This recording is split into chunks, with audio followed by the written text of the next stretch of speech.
기도하시겠습니다. 살아계신 우리 하나님 아버지, 저희들을 구원하여 주시고 영원한 천국의 소망을 주신 은혜를 감사드립니다. 구원하여 주실 뿐만 아니라 주의 몸된 교회 안에 저희들을 인도하여 주시고 영육간에 필요한 양식으로 먹이시고 함께 하심을 믿고 감사드립니다. 오늘 성경 아카데미 에스라 시간으로 함께 말씀을 배우고자 합니다. 우리 성령님께서 도루 역사하시는 가운데 말씀을 전하는 자의 입술과 듣는 각 사람의 마음을 주장하시어서 밝히 말씀을 잘 전하고 알아들을 수 있도록 도와주시옵소서. 또 더운 날 이렇게 함께한 우리 사랑하는 지체들에게 이 발걸음이 헛되지 않도록 꼭 깨달음을 허락해 주시기를 바랍니다. 말씀의 시종을 하나님께만 부탁드리며 예수님의 이름으로 감사하며 기도드립니다. 아멘. 예, 에스라 1장 찾으시겠습니다.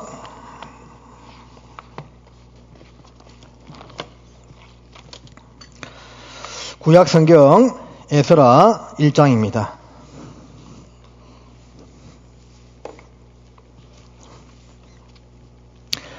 1장 1절에서 4절까지의 말씀을 우리 같이 한번 읽겠습니다. 바사 왕 고레스 원년에 여호와께서 예레미야의 입으로 하신 말씀을 응하게 하시려고 바사 왕 고레스의 마음을 감동시키심에 저가 온 나라에 공포도 하고 조소도 내려 가로되 바사 왕 고레스는 말하노니 하늘의 신 여호와께서 세상 만국으로 내게 주셨고 유다 예루살렘에 전을 건축하라 하셨나니 이스라엘의 하나님은 참 신이시라. 너희 중에 무릇 그 백성된 자는 다 유다 예루살렘으로 올라가서 거기 있는 여호와의 전을 건축하라. 너희 하나님이 함께 하시기를 원하노라. 무릇 그 남아있는 백성이 어느 곳에 우거하였든지 그곳 사람들이 마땅히 은과 금과 기타 물건과 짐승으로 도와주고 그 외에도 예루살렘 하나님의 전을 위하여 예물을 절거히 드릴지니라 하였더라. 식사하셨습니까? 오늘 이렇게 습도가 상당히 오늘 높아요. 습도가 높으면 이렇게 짜증이 좀 나기 쉬운 날인데 그래도 이렇게 말씀 앞에 나와 주셔서 감사를 드리고요. 이렇게 한 달에 한 번 하는 성경 아카데미, 이렇게 한 달에 한 번 해야만 이렇게 66권을 다 할 수 있을 것 같아가지고 어쨌든 뭐 학위 수양의 기간으로 들어가더라도 또 수양에 가지 않는 그 날짜에 맞추어서 계속 진행할 테니까 꼭 좀 참석해서 함께 말씀을 생각하는 귀한 시간 되었으면 합니다. 이 에스라, 느헤미야, 에스더는 포로 기한 후의 성경입니다.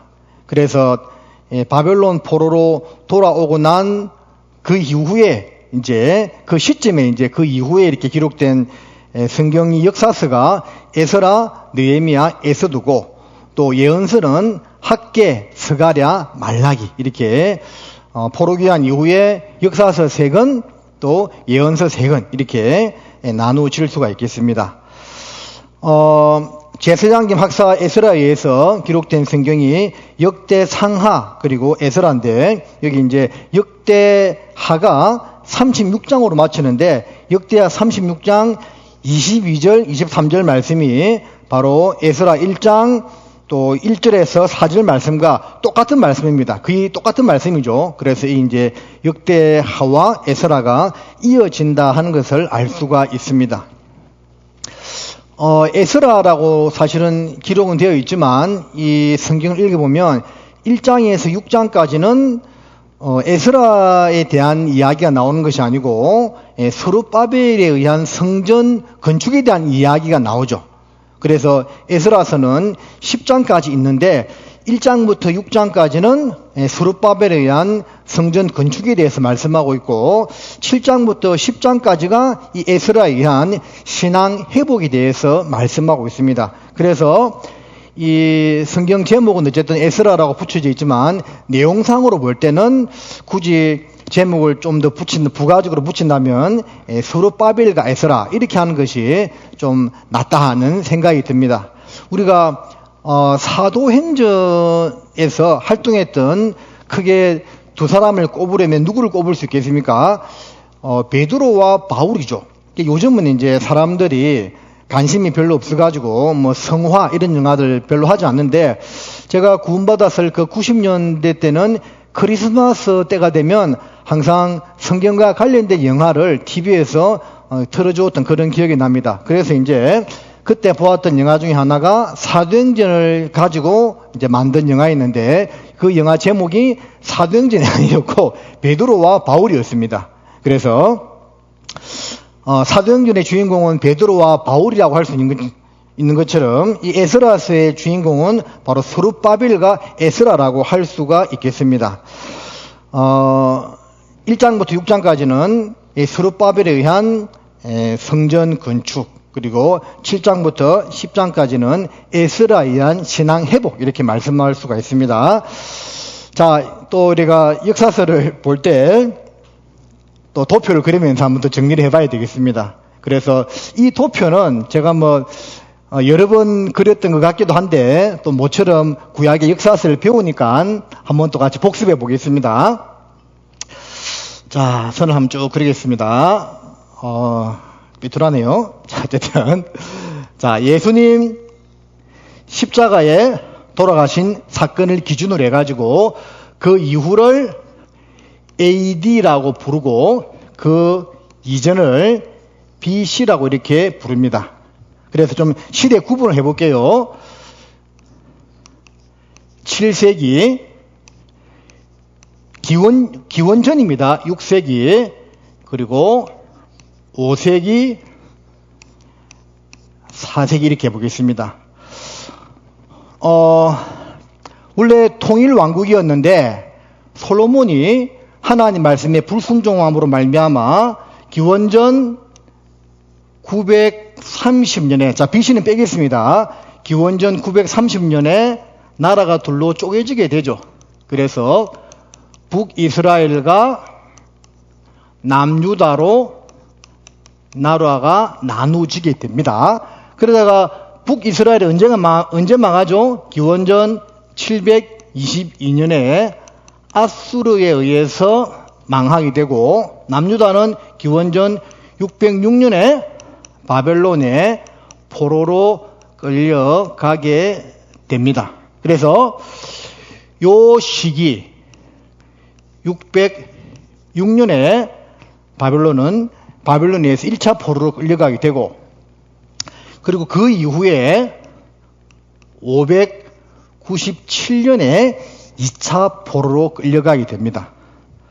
그리고 그 이후에 또 586년에 3차 포로로 끌려가게 됩니다.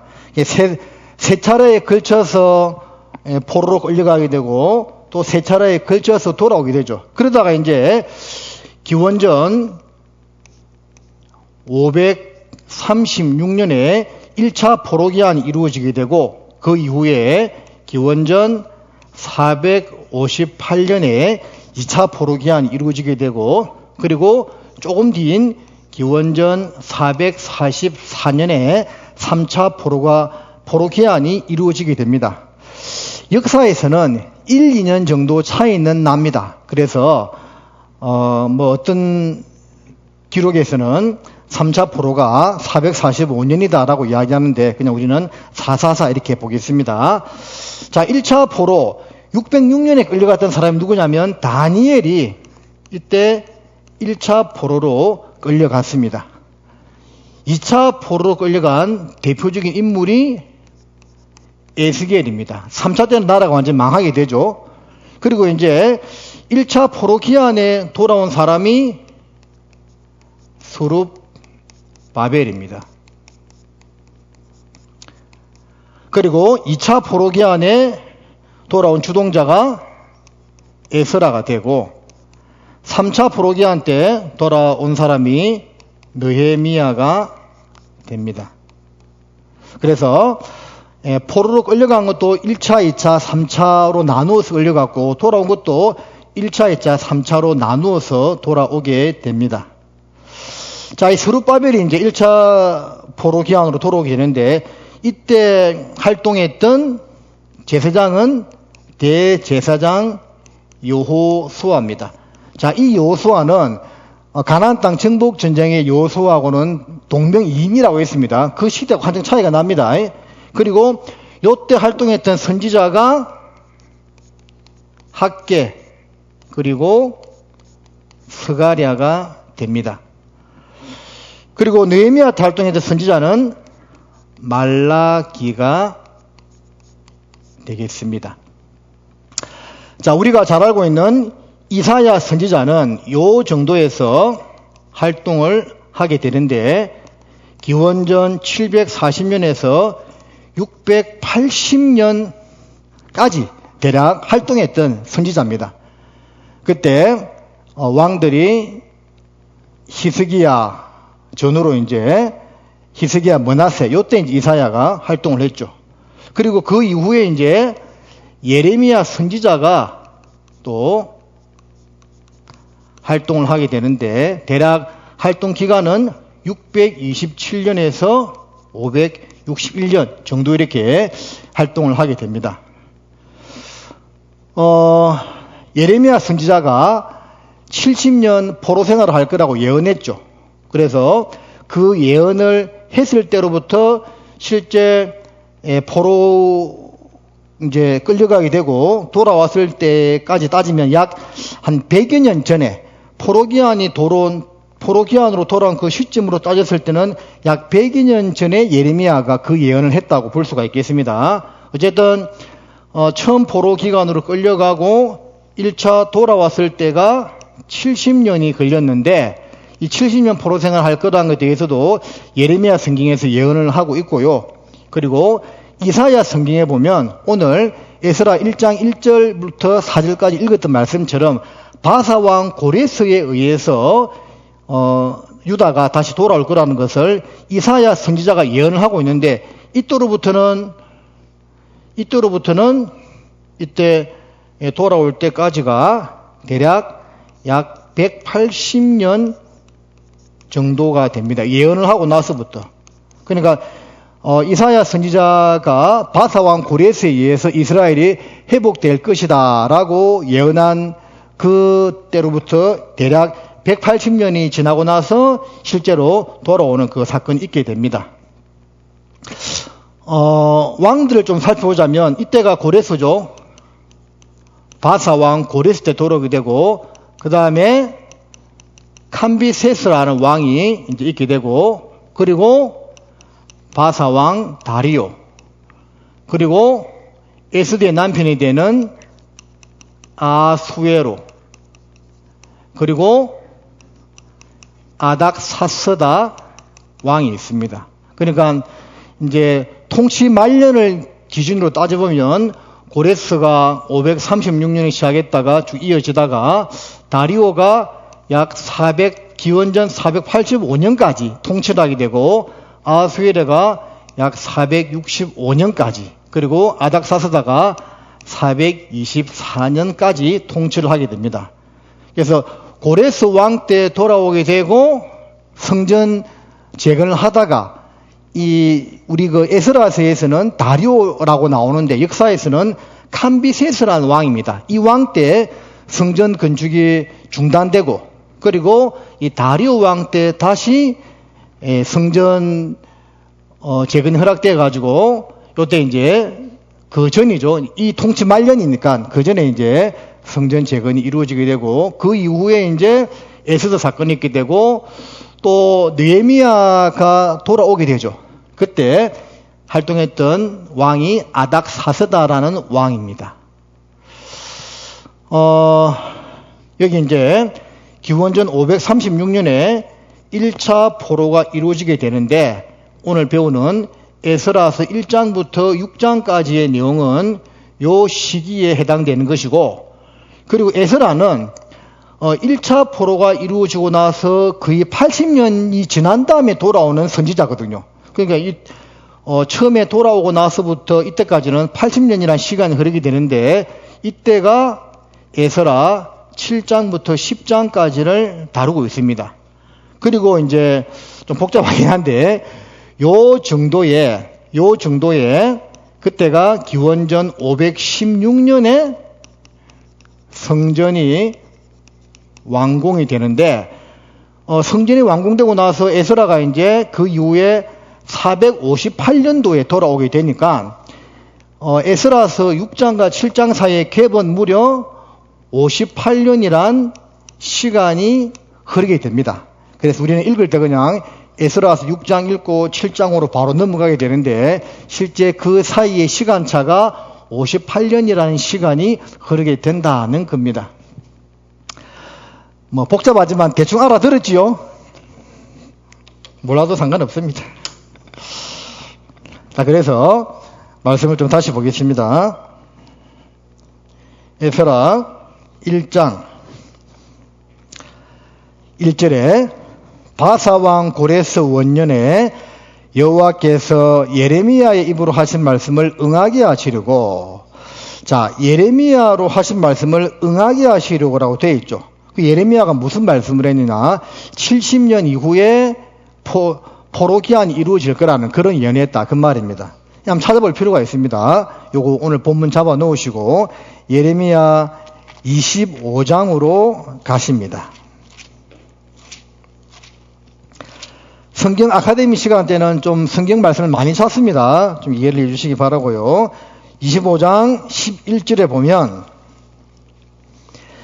이 온 땅이 항폐하여 놀림이 될 것이며 이 나라들은 70년 동안 바벨론 왕을 섬기리라. 그래서 예레미야가 활동했던 시기가 대략 기원전 627년에서 561년 사이인데 이 예언은 이미 돌아오기 100년 전에 한 말씀이죠. 그래서 70년 동안 바벨론 왕을 섬길 거라고 이렇게 정확하게 말씀하고 있고, 또 뒤로 조금 넘어가 가지고 예레미야 29장을 보시겠습니다. 29장 10절입니다. 나 여호와가 이같이 말하노라. 바벨론에서 70년이 차면 내가 너희를 건구하고 나의 선한 말을 너희에게 실행하여 너희를 이곳으로 돌아오게 하리라. 그래서 이미 예레미야가 그 전에 바벨론에 70년 포로 생활을 하게 될 것이고 70년이 차게 되면 나의 선한 말로 인하여 너희를 다시 이곳으로 돌아오게 할 거라고 예언을 했는데, 자, 이 예언이 그대로 이루어졌습니다. 하나님께서는 자기 종 선지자들에게 당신 하실 일들을 미리 말씀하시고 그대로 이루어 가시는 분입니다. 아마 이 성경에 기록될 당시에 많은 사람들은 이 말씀을 믿었는지 안 믿었는지는 알 수 없지만 이 말씀을 하고 그리고 70년 포로 생활을 마치고 돌아올 때까지 살아있는 사람들도 있었을 겁니다. 그 사람들은 이 성경 예언이 실제 자기 삶 가운데 이루어지는 것을 보고 깜짝 놀랬겠죠. 자, 앞으로 몇 장 넘겨가지고 예레미야 23장을 또 보시겠습니다. 23장 7절에 보면 그러므로 나 여호와가 말하노라. 보라, 날이 이르리니 그들이 다시는 이스라엘 자손을 애굽 땅에서 인도하여 내신 여호와의 사심으로 맹세하지 아니하고 이스라엘 집 자손을 북방 땅 그 모든 쫓겨났던 나라에서 인도하여 내신 여호와의 사심으로 맹세할 것이며 그들이 자기 땅에 거하리라 하시니라. 자, 이 말씀은 마지막 때 이스라엘이 회복될 것에 대한 말씀이기도 하지만 70년 포로 생활을 마치고 그들이 돌아올 것에 대한 말씀이기도 합니다. 그리고 이제 우리 삶 가운데 적용되는 말씀이라 볼 수도 있겠죠. 우리가 이스라엘 민족들이 돌아오는 것을 보고 있는 시대에 살아가고 있지 않습니까? 7절 끝에 보면 여호와의 사심으로 맹세하지 아니하고, 무슨 말입니까? 출애굽 사건은 이 시점으로부터 상당히 과거의 사건이었죠. 그죠? 거의 1000년 전의 사건이었죠. 그러니까 옛날에 이런 일이 있었다는 것으로만 이야기하지 않고 현재 삶 가운데 하나님의 말씀이 어떻게 이루어지는가를 통해서 내가 살아있음을 역사하는 것을 이스라엘 백성들에게 보여주겠다는 그런 말씀이 되기도 하고 또 세상 모든 사람들에게 보여주겠다는 그런 말씀이기도 합니다. 지나간 역사 속에 기적이 아니라 현재의 삶 속에서 하나님이 어떻게 살아서 역사하심을 우리에게 보여주겠다라는 그런 말씀이죠. 그래서 이 당시에 이 성경을 보았던 사람들은 오래 살았다면 과연 이 말씀대로 70년 포로 생활을 마치고 돌아오는 것을 보면서 하나님의 말씀은 살았고 운동력이 있구나. 우리 시대에 그대로 이루어진다는 것을 경험했을 것이고 또 지금 이 시대를 살아가는 우리 그리스도인들도 과거에 그 전 세계로 쫓겨나서 온갖 핍박을 받던 이스라엘 백성이 다시 돌아오는 그 모습을 보고 하나님 말씀이 우리 시대에 살아서 역사한다는 것을 경험할 수가 있게 되는 겁니다. 자, 이사야 44장도 보시겠습니다.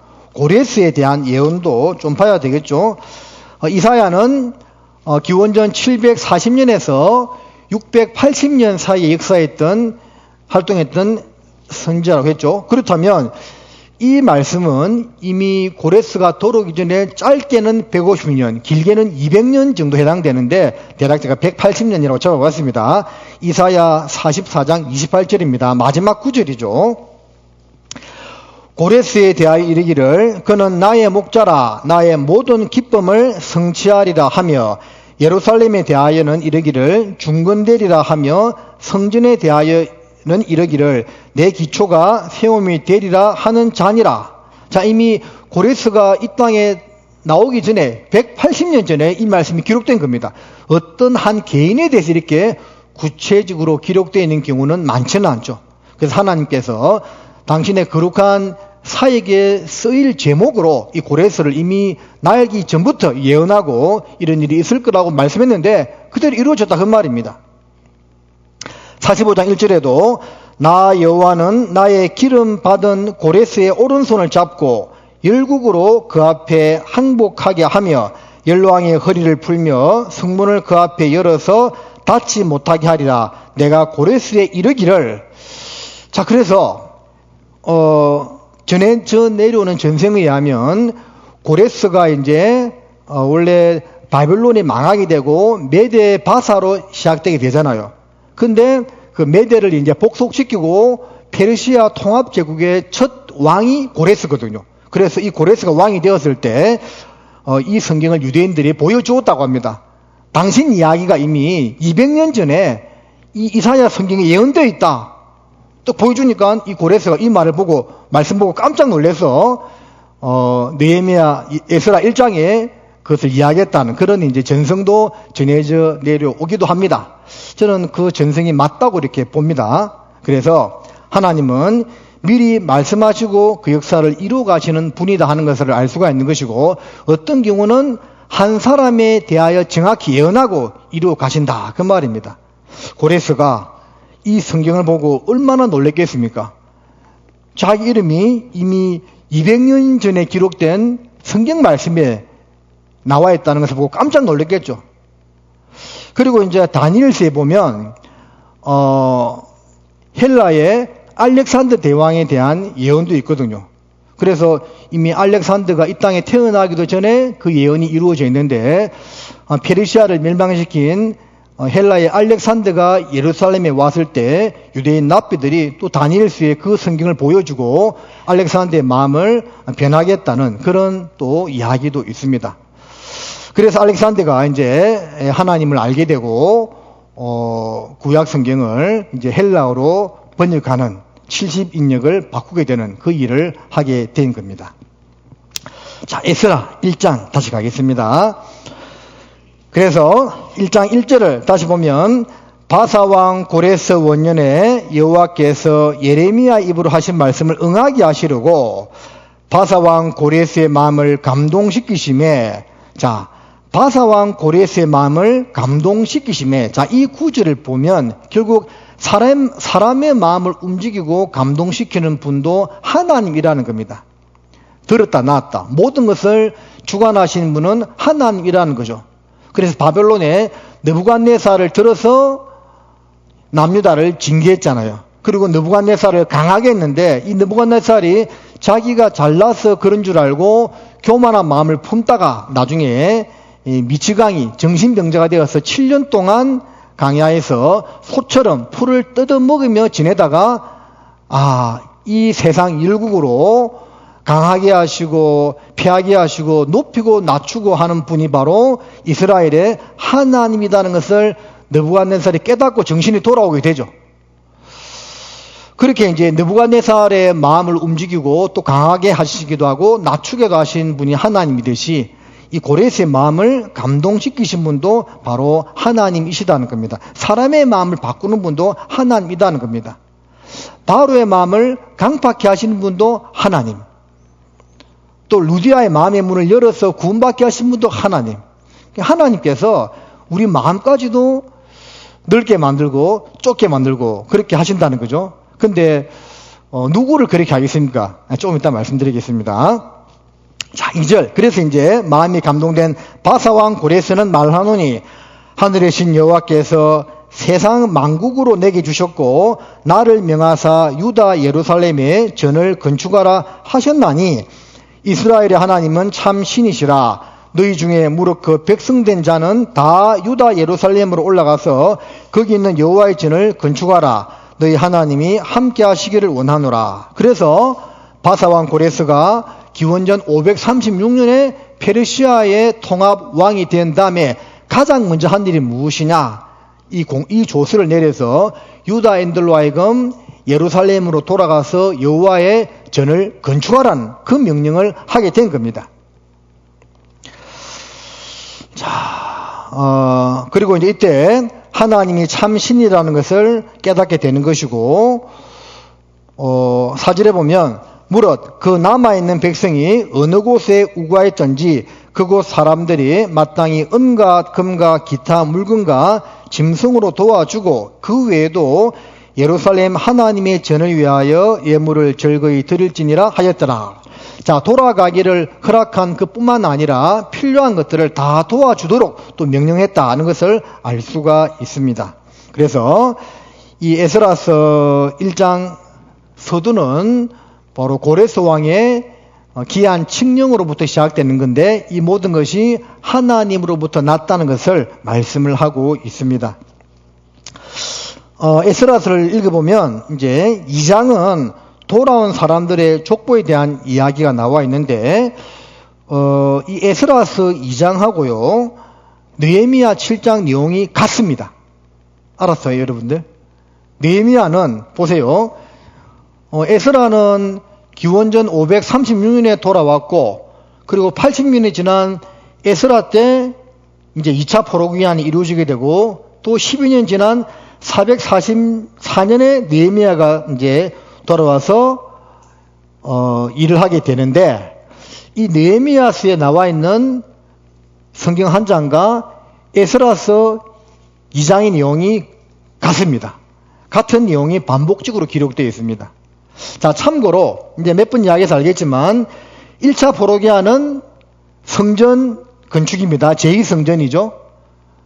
제3성전은 이제 우리 시대에 지어지겠죠.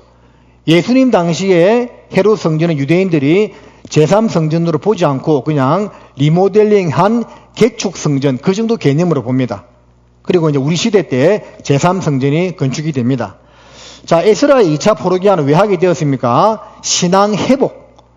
자, 이스라엘 백성들이 이제 성전을 건축했는데 신앙 상태가 좋지 못했어요. 그래서 그 신앙 회복을 하기 위해서 에스라가 기한하게 된 것이고 그 이후에 느헤미야는 와서 뭐 했느냐? 성벽 재건. 자, 예루살렘 성벽을 재건하는 그 일을 하게 됩니다. 자, 1차는 성전 건축, 성전 재건, 2차는 신앙 회복, 3차는 성벽 재건 이렇게 이루어지게 됩니다. 그런데 요 에스라 2장 1절을 보면 옛적에 바벨론 왕 느부갓네살에게 사로잡혀 바벨론으로 갔던 자의 자손 중에서 노임을 받고 예루살렘과 유다도로 돌아와 각기 본성에 이른 자 1차 포로기한을 이야기하고 있는 거죠. 자, 그러면 느헤미야 7장 과연 같은지 한번 확인해 보겠습니다.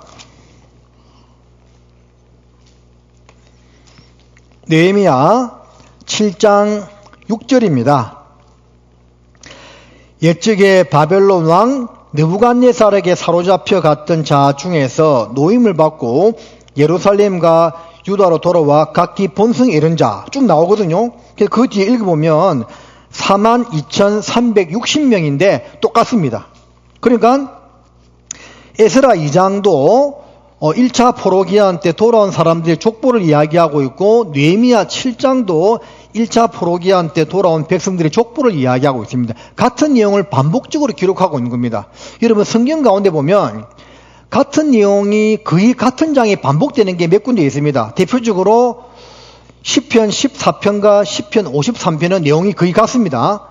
1절이 뭡니까? 어리석은 자는 그 마음에 이르기를 하나님이 없다 하도다.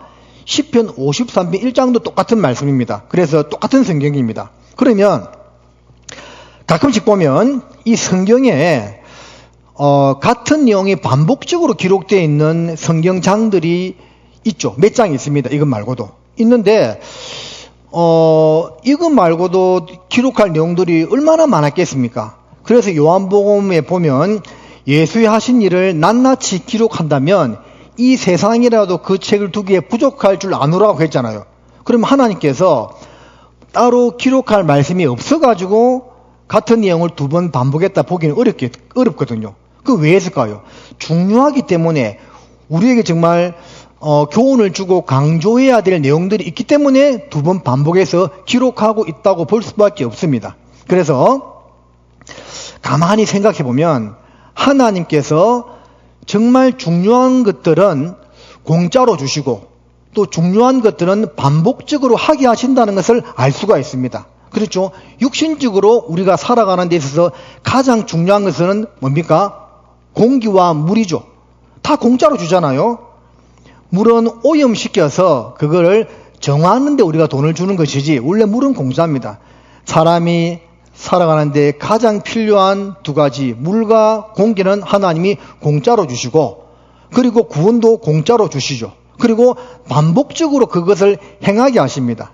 자, 공기를 우리가 마시고 숨을 쉽니다. 한 번 쉬고 1시간 뒤에 쉽니까? 계속 반복적으로 쉽니까? 반복적으로 쉬죠. 물도 하루에 한 번 마시고 맙니까? 반복적으로 계속 마십니까? 반복적으로 계속 마시죠. 식사도 아침, 점심, 저녁 반복적으로 먹지 않습니까? 살 뺀다고 안 먹지. 다 먹죠, 그죠? 그런 것처럼 하나님 말씀도 우리가 중요한 것이기 때문에 반복적으로 계속 배워야 한다라는 겁니다. 사도 바울이 빌립보서 3장에 그렇게 말씀하고 있죠. 같은 말을 쓰는 것이 내게는 수고로움이 없고 너희에게는 안전하다고 했죠. 그래서 바울이 기록한 서신서들을 보면 비슷한 내용들이 계속 반복되는 것들이 많습니다. 그럼 굳이 쓸 말이 없어가지고 같은 말씀을 반복했겠습니까? 그것이 아니죠. 중요하기 때문에 계속 반복하고 있는 겁니다. 그래서 우리도 하나님께서 우리 인생에서 정말 중요하고 필요한 것들은 반복하게 하신다는 것을 알고 이 같은 성경 말씀일지라도 계속 배우고 이렇게 해야 된다라는 것을 알 수가 있는 겁니다. 자, 그리고 이제 이 에스라 2장과 느헤미야 7장이 같은 성경이라고 했는데, 같은 내용이라고 했는데, 그 내용이 뭡니까? 1차 포로기한 때 돌아온 사람들의 족보죠, 그죠? 그러면 여러분들 성경을 읽을 때 어떤 부분을 읽을 때 제일 힘들던가요? 저는 개인적으로 족보 읽을 때가 제일 힘듭니다. 그래서 역대상 최근에 우리 성경 읽기표대로 읽었는데 역대상도 보면 처음에 계속 족보 계속 나와요. 그럼 지루해, 족보. 하나님 그런데 그것을 낱낱이 다 기록하고 있거든요. 느헤미야를 볼 때도 2장 읽기가 제일 지루합니다. 왜? 그냥 족보 이야기거든. 누구 돌아온 사람들. 근데 이렇게 이 읽기가 좀 성가시다고 할 수 있는 사람들의 명단, 족보를 왜 두 번 반복하고 있겠습니까? 이 사람들은 왜 돌아오게 된 사람들이죠? 70년 포로 기한을 마치고 돌아온 사람들이죠. 그러면 포로 기한에 이제 끌려간 사람들이 70년 동안 살고 있다가 돌아왔다 이렇게 보기는 쉽지 않겠죠. 아마 대다수는 1차 포로기한 기원전 606년에 포로로 끌려간 유다인들은 거의 바벨론에서 죽었을 겁니다. 그리고 그 살아남아있는 소수의 사람들이 돌아왔을 것이고, 이때 돌아온 42,360명의 상단수는 그 바벨론 70년 포로 생활 가운데 태어난 포로 시대의 2세대라고 할 수가 있습니다. 그러니까 출애굽 1세대 가운데서 여호수아와 갈렙 두 사람은 두 사람 말고는 다 죽었다고 했잖아요.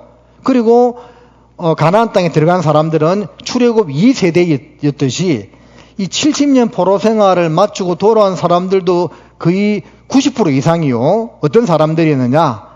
바로 포로 생활 70년 가운데 태어난 2세대들이라고 할 수가 있습니다. 자, 그 사람들은 어떤 면에서는 바벨론에서 어떤 생활의 안정과 정착을 이루고 있는 사람들이라 볼 수도 있을 겁니다. 기반을 닦았던 사람들이라 볼 수도 있겠죠. 근데 그것을 다 포기하고 버리고 돌아왔다는 거. 그게 사실은 하나님 볼 때 하나님 볼 때는 작은 일이었겠지만 우리가 볼 때 대단한 일이죠. 우리에게 큰 교훈을 줄 수 있기 때문에 2번 연속적으로 반복해서 기록하고 있다고 볼 수가 있겠습니다. 본문 잡아 놓으시고 우리 히브리서 6장으로 한번 가보겠습니다. 히브리서 6장입니다. 모든 것을 내려놓고 하나님의 역사에 참여한 이들을 하나님은 귀하게 보신다는 겁니다. 6장 10절, 하나님이 불의치 아니하사 너희 행위와 그의 이름을 위하여 나타낸 사랑으로 이미 성도를 섬긴 것과 이제도 섬기는 것을 잊어버리지 아니하시느니라. 하나님께서 무엇을 잊지 않고 기억하신다고요? 바로 우리가 성도들이 함께 구원받은 성도들을 섬기는 것과 섬겼던 것과 지금도 섬기고 있는 것, 서로 사랑 안에서 교제하고 돌아보는 것을 하나님 잊지 않고 기억하신다, 그 말입니다.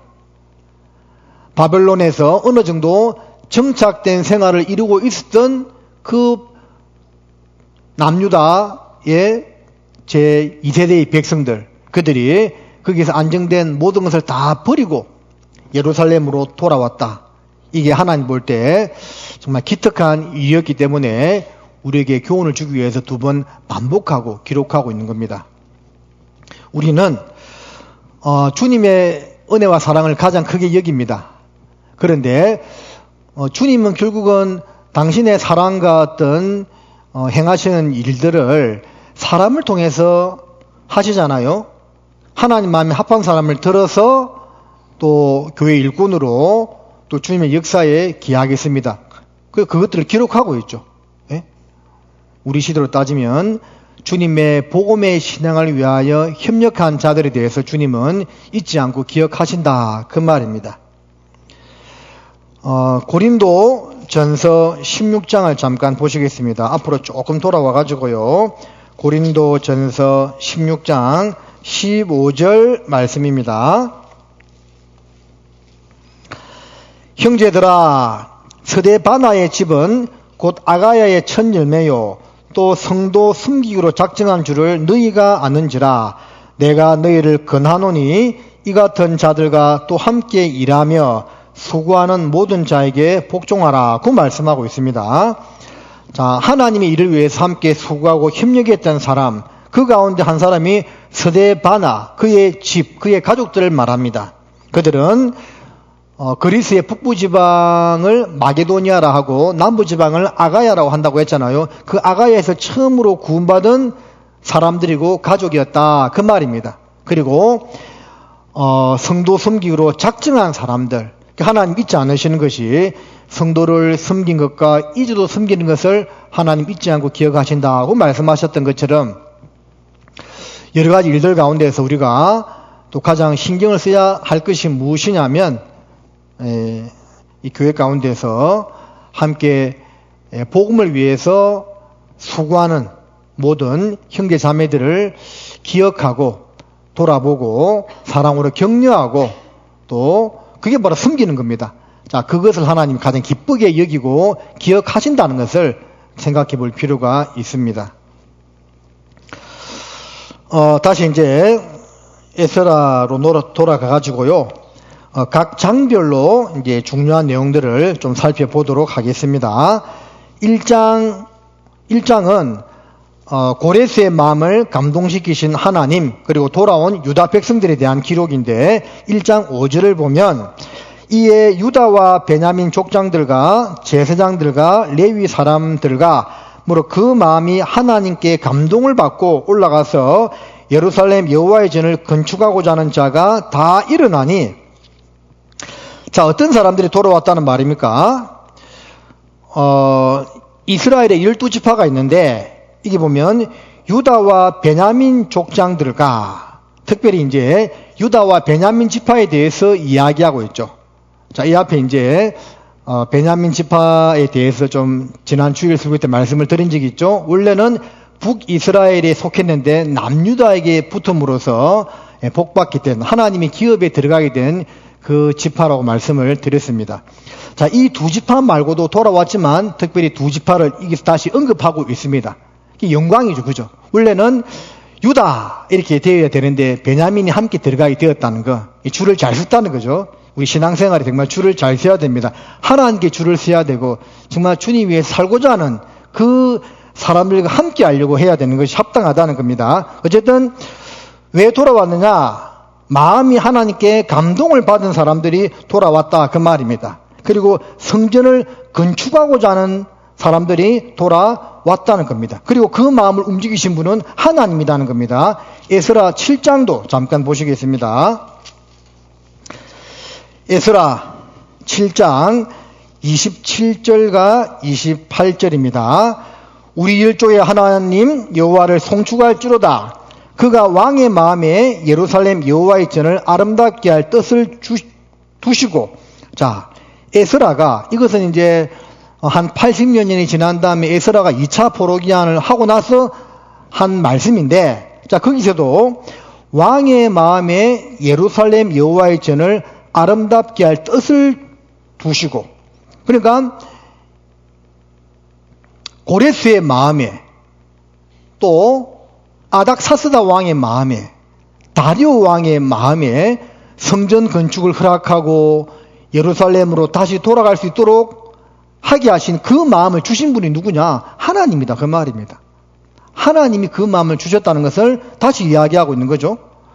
28절에 또 나로 왕과 그 모사들과 왕과 왕의 근세에 있는 모든 방백의 앞에서 은혜를 얻게 하셨도다. 나의 하나님 여호와의 손이 나의 위에 있으므로 내가 힘을 얻어 이스라엘 중에 두목을 모아 나와 함께 올라오게 하였노라. 자, 그 내용을 에스라 선지자가 다시 언급을 하고 있습니다. 그래서 여기서 이제 마음을 감동시키다 하고 했는데, 그 감동이라는 히브리 원어의 뜻을 보면 흔들어 깨우다, 그런 의미를 담고 있습니다. 감동시킨다, 흔들어 깨운다. 하나님은 우리의 마음을 감동시키시는 분, 지금 우리의 마음을 흔들어 깨우시는 분이다, 그 말입니다. 그런데 하나님이요, 그 많은 사람들 가운데서 어떤 사람들의 마음은 감동시키시고 어떤 사람들의 마음은 그대로 버려두시거든요. 그러니까 계시록 22장에도 마지막 때가 되면 더러운 자는 그대로 더럽고 의를 행하는 자는 의를 행하게 하라, 이게 딱 나누어지는 겁니다. 하나님의 말씀으로 마음에 감동을 받고 살아가는 사람은 더 그렇게 살 수 있도록 도와주시고, 마음이 완악하고 강팍한 사람은 그 강팍한 마음대로 내어버려 둔다, 그 말입니다. 있는 자는 더 받아서 풍족하게 될 것이고 없는 자는 그 있는 것까지 빼앗긴다는 그 말씀처럼 어떻게 보면 신앙은 양극화가 되는 겁니다. 하나님이 왜 어떤 사람의 마음은 감동시키시고 어떤 사람 마음은 상실한 그대로 내어버려 두겠습니까? 하나님은 공평한 분이라고 했는데, 그러면 어떤 사람의 마음을 움직여서 그 뜻을 행하게 하셨는지 우리가 좀 생각해 보도록 하겠습니다. 에스라 7장입니다. 7장 11절 말씀을 보면 여호와의 계명의 말씀과 이스라엘에게 주신 율례의 학사 겸 제사장 에스라에게 아닥사스다 왕이 내린 조서 초문은 아래와 같으니라.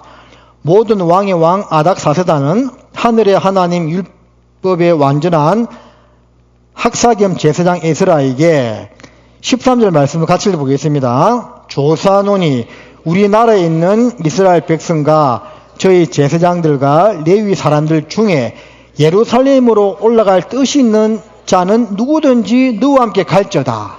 그래서 지금 이 말씀을 다시 보면 이 아닥사스다 왕이요, 어떤 사람들로 하여금 에스라와 함께 예루살렘 2차 포로기한을 가게 하셨는가? 이스라엘 백성과 저희 제사장들과 레위 사람 중에 많았겠죠. 그 중에, 그 가운데에서 예루살렘으로 올라갈 뜻이 있는 자, 뜻이 있는 자를 하나님이 마음을 감동시키는 겁니다. 뜻이 있는 자. 자, 우리한테 한번 적용해 볼까요? 어떤 마음 상태를 말하겠습니까? 하나님의 일을 하고자 하는 선한 마음이 있는 사람, 복음을 위해서 한번 열심히 살아보고자 하는 마음이 있는 사람, 그런 사람의 마음을 감동시키는 겁니다. 하나님, 제 마음이 지금 좀 처져 있고 내 마음이 지금 낙담되어 있는데 하나님 왜 내 마음 안 바뀌어주십니까? 하나님한테 그렇게 하면 안 돼요. 내 마음속에 먼저 주의 뜻을 위해 살고자 하는 뜻이 있어야 됩니다. 주님의 일에 쓰임받고자 하는 뜻이 있어야 됩니다. 자, 그 뜻이 있는 사람의 마음을 하나님이 감동시키는 겁니다. 분명히 이렇게 나와 있죠. 그리고 또 어떤 사람의 마음을 감동시키느냐 생각해 보면 하나님이 일을 하고자 하는 뜻이 있을 뿐만 아니라 그 뜻을 위해서 실제 마음이 결심하고 행하고자 하는 사람, 자, 그런 사람의 마음을 감동시키셔서 하나님은 당신의 일을 하게 하십니다. 자, 죄송하지만 이렇게 저는 개인적으로 성경 아카데미에 나오신 우리 형제 자매님들이 너무 고맙습니다. 안 오면 진짜 어찌할 뻔했습니까? 그래서 너무 감사하고 고마운데 여기에 그냥 와서 앉아 있는다고 해서 말씀이 쏙쏙쏙 귀에 들어오고 그 말씀대로 내가 살고 하는 것이 아니겠죠. 그러면 얼마나 좋겠습니까? 그렇게 말씀을 많이 듣는데도 왜 변화가 더딜까요? 그 뜻대로 살고자 하는 마음이 먼저 있어야 됩니다. 마음이 있을 때 하나님이요, 그 마음을 감동시켜 준다니까요. 그러니까 주님 뜻대로 살고자 하는 뜻이 있는 사람은 이 설교자가요, 그냥 성경만 읽어줘도 마음에 감동이 될 거라 생각합니다. 근데 주의 뜻대로 살고자 하는 마음이 없으면요, 어떤 유명한 목회자가 아무리 감동적인 설교를 해도 그냥 한 귀로 듣고 한 귀로 흘러보내지 않을까요? 잠깐 좋을 수는 있지만 크게 영향이 없을 거라고 보여집니다. 자, 다니엘서를 보시겠습니다. 다니엘서. 에스겔 다니엘이죠. 다니엘서 1장 8절. 또 마음이 결심하는 사람입니다.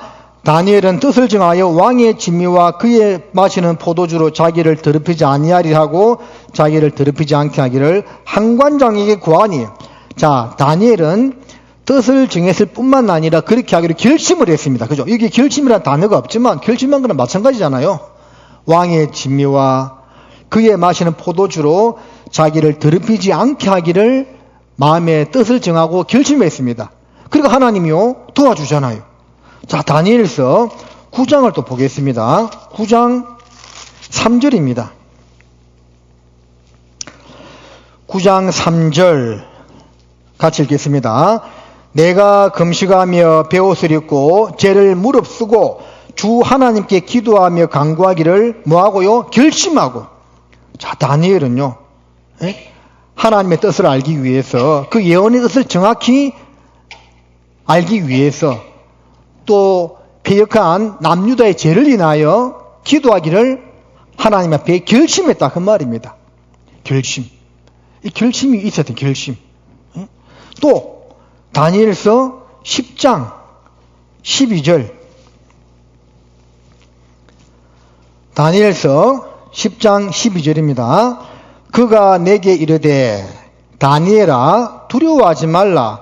내가 깨달으려 하여 내 하나님 앞에 스스로 겸비케 하기로 결심하던 첫날부터 내 말이 들으신 바 되었으므로 내가 내 말로 인하여 왔느니라. 자, 이 말씀 보면 이 다니엘이요, 내가 하나님 뜻대로 기도하기로 결심했다고 했는데 결심한 그 첫날부터 하나님이 다니엘의 기도를 들었다, 그 말입니다. 네? 그리고 그 말로 인하여 내가 왔다고 말씀하고 있죠. 그 기도를 응답했다는 말입니다.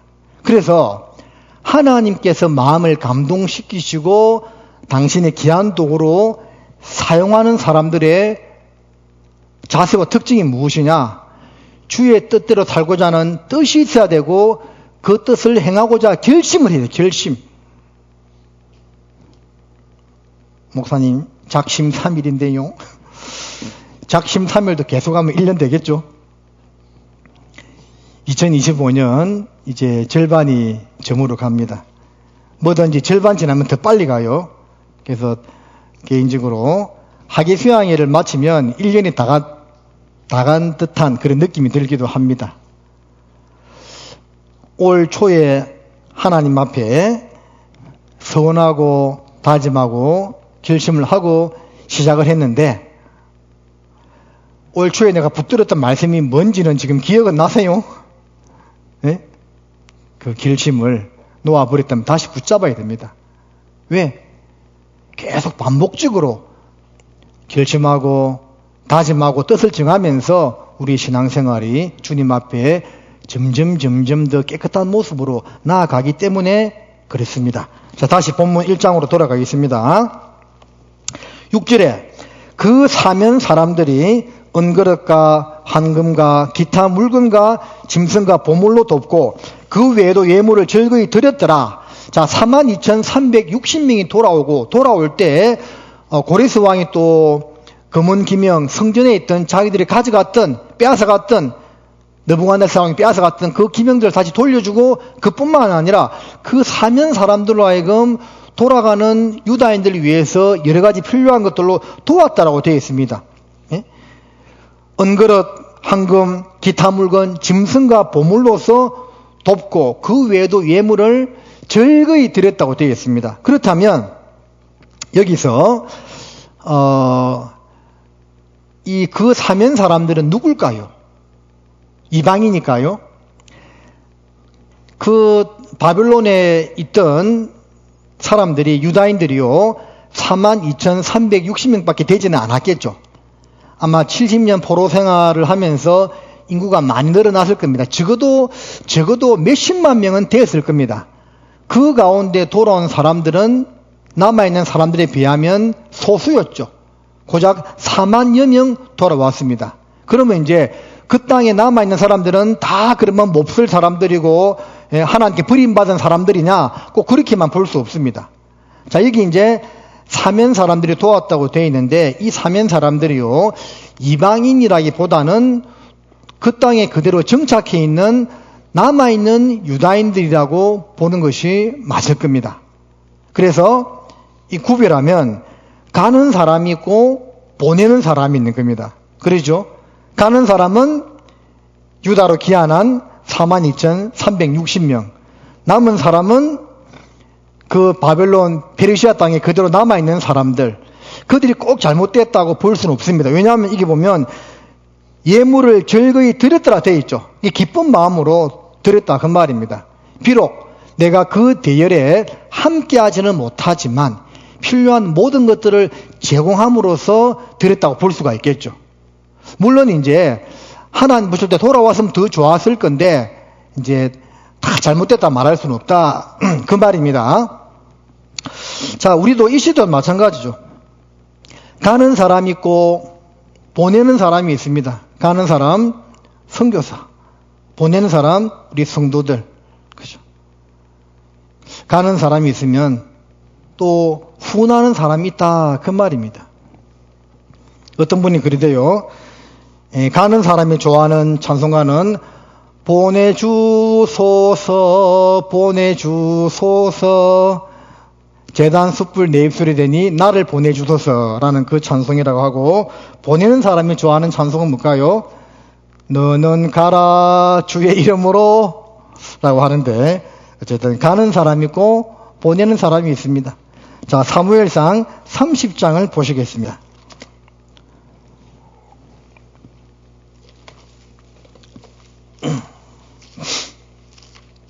사무엘상 30장 21절입니다. 다윗이 이왕에 피곤하여 능히 자기를 따르지 못함으로 부솔 시내에 머물게 한 200인에게 오매 그들이 다윗과 그와 함께한 백성을 영접하러 나온지라.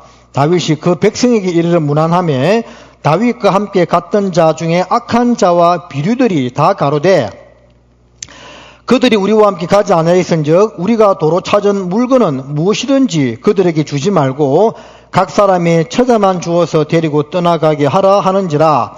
다윗이 가로되 나의 형제들아, 여호와께서 우리를 보호하시고 우리를 치러 온 그 군대를 우리 손에 붙이셨은즉 그가 우리에게 주신 것은 너희가 이같이 못하리라. 이 일에 누가 너희를 듣겠느냐? 전장에 내려갔던 자의 분깃이나 소유물 곁에 머물렀던 자의 분깃이 일반일지니 같이 분배할 것이니라고. 그날부터 다윗이 이것으로 이스라엘의 율례와 규례를 삼았더니 오늘까지 이러니라. 자, 다윗을 쫓았던 사람들이 이때 600명이었거든요. 근데 이제 그 시글락의 그 사건들, 아말렉 사람들이 와가지고 다윗과 그의 군사들이 잠깐 전쟁에 참여했을 때 처자식들과 모든 물건들을 다 빼앗아 갔습니다. 그래서 이제 다윗이 그때 돌에 맞아 죽을 뻔했는데 그 하나님 여호와를 힘입고 쫓아가서 찾아오는데 600명 가운데서 너무 피곤했던 200명은 보솔 시내가에 머물게 하고 나머지 400명을 데리고 가서 다 찾아왔죠. 그러니까 이제 그 400명 가운데서 어떤 악한 자들이 우리와 전쟁에 참여하지 아니하였던 저 200명은 같이 상받을 자격이 안 된다. 그래서 그들의 처자들만 주고 보내라. 이렇게 하니까 다윗이 아니다. 그게 아니다.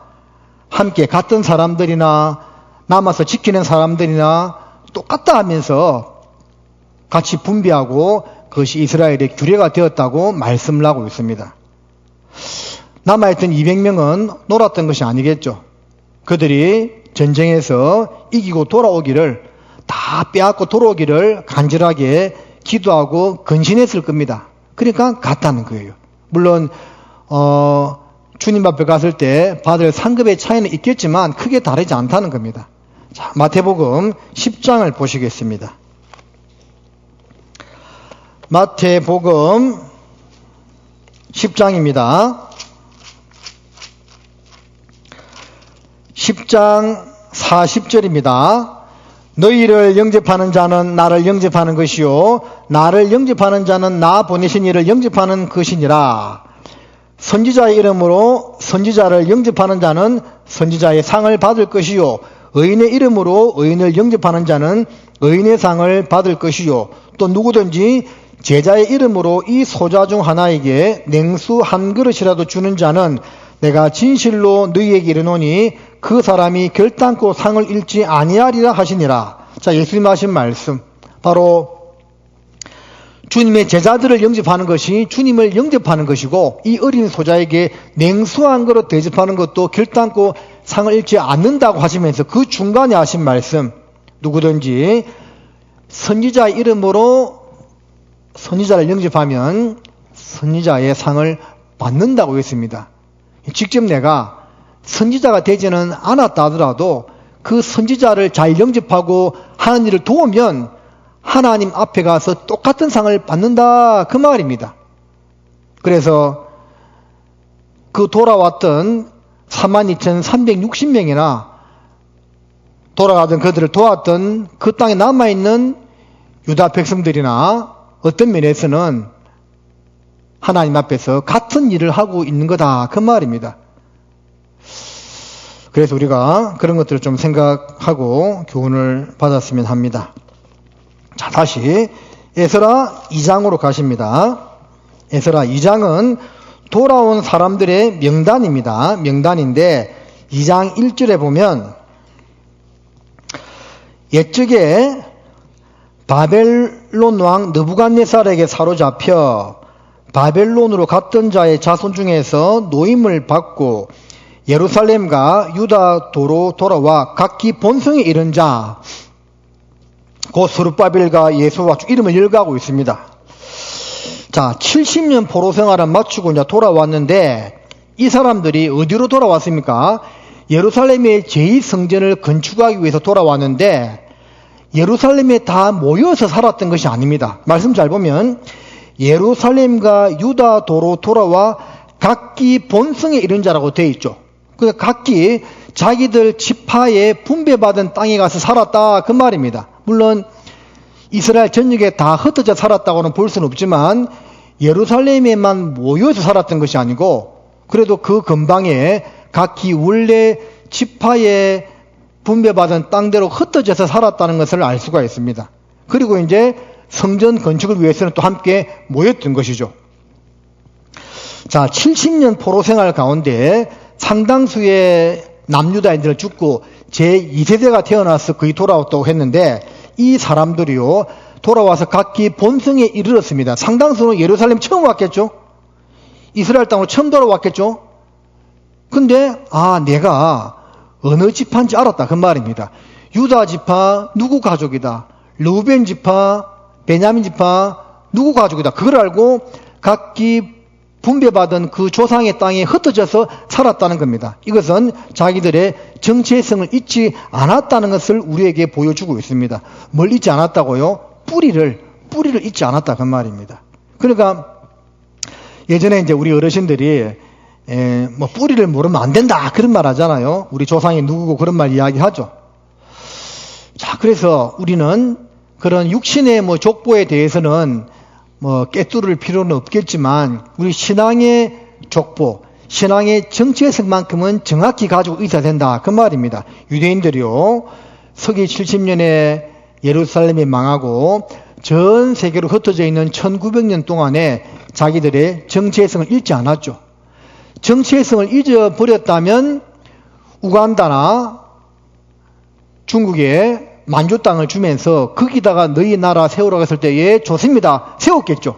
그런데 자신들의 정체성을 잃지 않았기 때문에 안 됩니다. 우리는 본토 고향 땅으로 돌아가서 나라를 세워야 됩니다고 이야기했죠. 잊어버리지 아니했다 그 말입니다. 우리도 어떠한 경우에서도 자신의 정체성과 삶의 목적을 잊지 말아야 됩니다. 로마서 14장 7, 8절에 살아도 주를 위하여 살고 죽어도 주를 위하여 죽고 또 우리 어머니도 남성했던 고린도전서 10장에 먹든지 마시든지 무엇을 하든지 다 하나님의 영광을 위하여 하는 그 삶의 목적과 정체성을 잃지 않고 살아가는 것이 정말 중요합니다. 근데 이게요 삶이 힘들면 그게 좀 희미해지기도 합니다. 저는 이제 예전에 그 군생활하면서 훈련받을 때 좀 간부로 가서 임관하고 나서는 좀 편했는데 훈련받을 때 정말 힘들었어요. 제일 뭐가 힘들었냐면 훈련이 힘든 것이 아니고요. 인간의 가장 기본적인 욕구를 제한시켜버려. 그래서 한 2주 정도는요. 밥을 하루에 한 끼만 먹고 주고 잠을 하루에 한 2시간만 재우더라고요. 이제 20대 중반의 나이니까 2, 3일은 잘 버텼습니다. 근데요, 한 일주일 가니까 사람이 이상해져. 제정신이 아니게 되더라고요. 그때는요, 동기고 뭐고 필요 없습니다. 아주 날카로워져 가지고요, 막 서로 싸우고, 서로 금방 그거 더 먹으려고 막 다투고 이러더라니까요. 근데 그 속에 있는 나도 있잖아요. 나도 어쩔 수 없구나 하는 생각이 들었어요. 사람이 가장 기본적인 것에 제한을 받다 보니까 자기 정체성이 흐려지더라니까요. 내가 그리스도인인가? 나도 왜 이러지? 그 금방 반봉지 그 먼저 먹으려고 했잖아요. 막 다투고 나도 그들 중에 있더라니까. 그래서 이게 사람이 편안할 때는 몰라. 근데 뭔가 괴로운 상황이 되면 이 자기 삶의 목적과 정체성이 흐려집니다. 그래서 그것을 잃지 않고 살아가는 것이요, 중요하다는 겁니다. 에스라 2장 59장을 좀 보시겠습니다. 델멜라와 델하르사와 그룹과 압단과 인말에서 올라온 자가 있으나 그 종족과 보게가 이스라엘에 속하여 있는지는 증거할 수 없으니 저희는 들라야 자손과 도비야 자손과 느고다 자손이라 도합이 652명이요.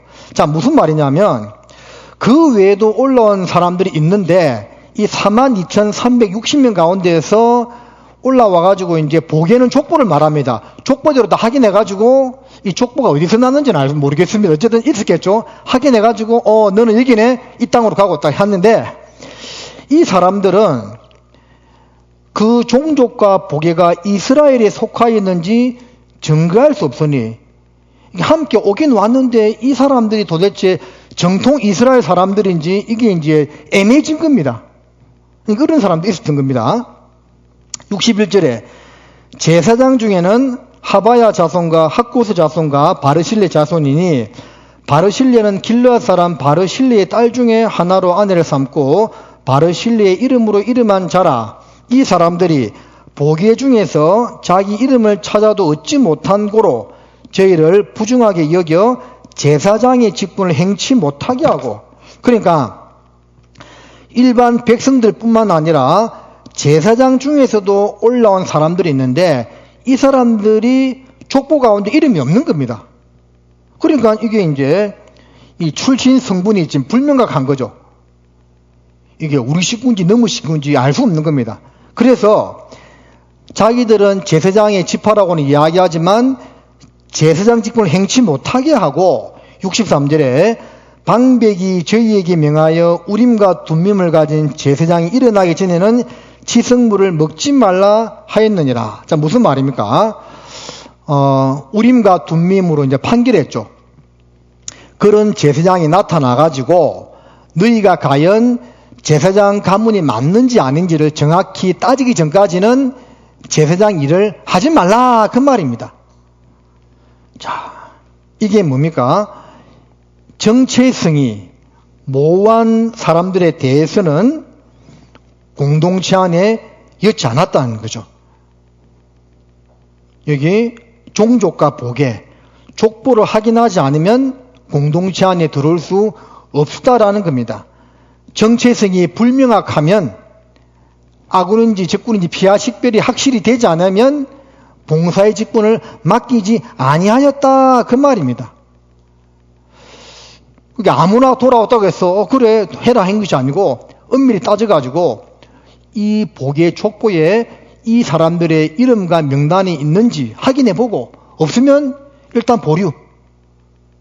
자기들은 제사장 가문이라고 이야기하는데 보게에 이름이 없어요? 그럼 일단 일하지 마, 부르시켰던 겁니다. 이게 참 지혜로운 처사죠. 아무나 막 받아주는 것이 아닙니다. 믿음은 모든 사람의 것이 아님이라 했거든요. 너희 가운데 들어온 거짓 성지도 있다고 했습니다. 그러니까 이게 엄밀히 따져봐야 되는 거예요. 자, 디모데 전서 3장을 보겠습니다. 디모데 전서 3장입니다. 이 집사의 직분에 관한 내용이긴 하지만 이런 말씀이 있습니다. 새로 입교한 자도 말지니 교만하여져서 마귀를 정죄하는 그 정죄에 빠질까 함이요. 새로 입교한 사람들에게 집사의 직분을 주면 안 된다는 거죠. 새로 이제 교회 가운데 들어온 사람들에게 교회의 중요한 직분을 맡기면 안 된다, 그 말입니다. 왜? 검증이 안 됐어요. 그러니까 이제 이것을 잘 따져봐야 되는 겁니다. 사도행전 11장에 보면 바울과 바나바가 안디옥에서 1년 동안 제자들을 가르치고 1년이 지난 다음에 비로소 그리스도인이라 칭함을 받았다고 되어 있죠. 그게 맞아요. 그러니까 사실은 어떤 경우는 교회가 작거나 우리 교회 초창기 때는 막 구원받자마자 막 교회학교 봉사 천황대 시키고 했는데 그게 사실은 합당치 않은 겁니다. 처음에 구원받고 교회 안에 들어오면 한 1년 정도는 쭉 양육을 하면서 제대로 말씀을 먹게 한 다음에 그 다음에 봉사를 지켜야 되는 겁니다. 혹시나 또 교제 가운데 떨어졌다가 돌아온 사람도 마찬가지입니다. 제가 이제 그 안타까운 그런 것 중에 하나가 이런 건데, 교제 한동안 안 오다가 다시 돌아왔어요. 돌아오자마자 바로 찬양대 서서 찬양하고 있더라고요. 바로 그냥 교회학교 봉사하고 있어요. 이거는 정말 합당치 않은 겁니다. 그분이 세상에 있을 때 어떻게 살았는지 아무도 몰라요. 그러니까 교제에 떨어졌다가 다시 돌아온 사람들도 이거 확인해야 됩니다. 예? 확인해가지고 다시 마음을 회복하고 교제 가운데 온전히 정착했다 싶을 때 봉사를 맡겨야 되는 겁니다. 1년 동안, 2년 동안 교제 떠났다가 돌아왔는데 찬양하고 있더라고요. 우리 교회 말고 전에 있을 때. 그래서 하지 말았어요, 제가. 전혀 합당치 않습니다. 그래서 이스라엘 족속 백성들도 그렇게 이제 정체성이 애매한 사람들은 바로 계보에 엿지 않고 보류시켰다는 것을 좀 참고해 볼 필요가 있습니다요. 자, 에스라 2장 또 돌아갑니다. 자, 이제 족보가 나오는데, 돌아온 사람들의 이제 수가 나오는데, 여기 보면 2장 3절에 바로스 자손이 2170명이요 라고 되어 있고, 14절에 비그의 자손이 2056명이요 되어 있고, 35절에 선아 자손이 3630명이었더라 되어 있습니다. 그러니까 이 돌아온 사람들 그 가족들의 수를 말하고 있는데, 읽어보면 보통 다 1000명 이하입니다. 200명, 300명, 500명 이렇거든요. 근데 이 세 자손은요 2000명, 3000명입니다. 그러니까 보통 다 이제 몇백 명 단위로 돌아오는데, 특별하게 몇천 명 단위로 많이 돌아온 자손이 있는 거죠. 왜 많이 돌아온 자손들은 왜 많이 돌아왔을까요? 그 자손들의 수가 많아서 그렇다기보다는 예루살렘으로 돌아가고자 하는 뜻이 더 컸던 겁니다. 그래서 바벨론에 남아있는 사람들보다는 더 많이 돌아온 겁니다. 그래서 이 세 가족들, 특별히 선아 자손은 3630명이었더라. 다른 자손들에 비하면 그 몇 배 이상 돌아왔죠. 더 많이 수고하고 더 많이 고생한 사람들이라고 볼 수가 있겠죠. 자, 로마서 16장을 보시겠습니다. 로마서 16장입니다. 자, 여기 보면 3절 이후로 하나님의 일을 위해서 바울의 사역을 도왔던 사람들의 이름을 쭉 읽어가고 있습니다. 6절에 너희를 위하여 많이 수고한 마리아에게 문안하라.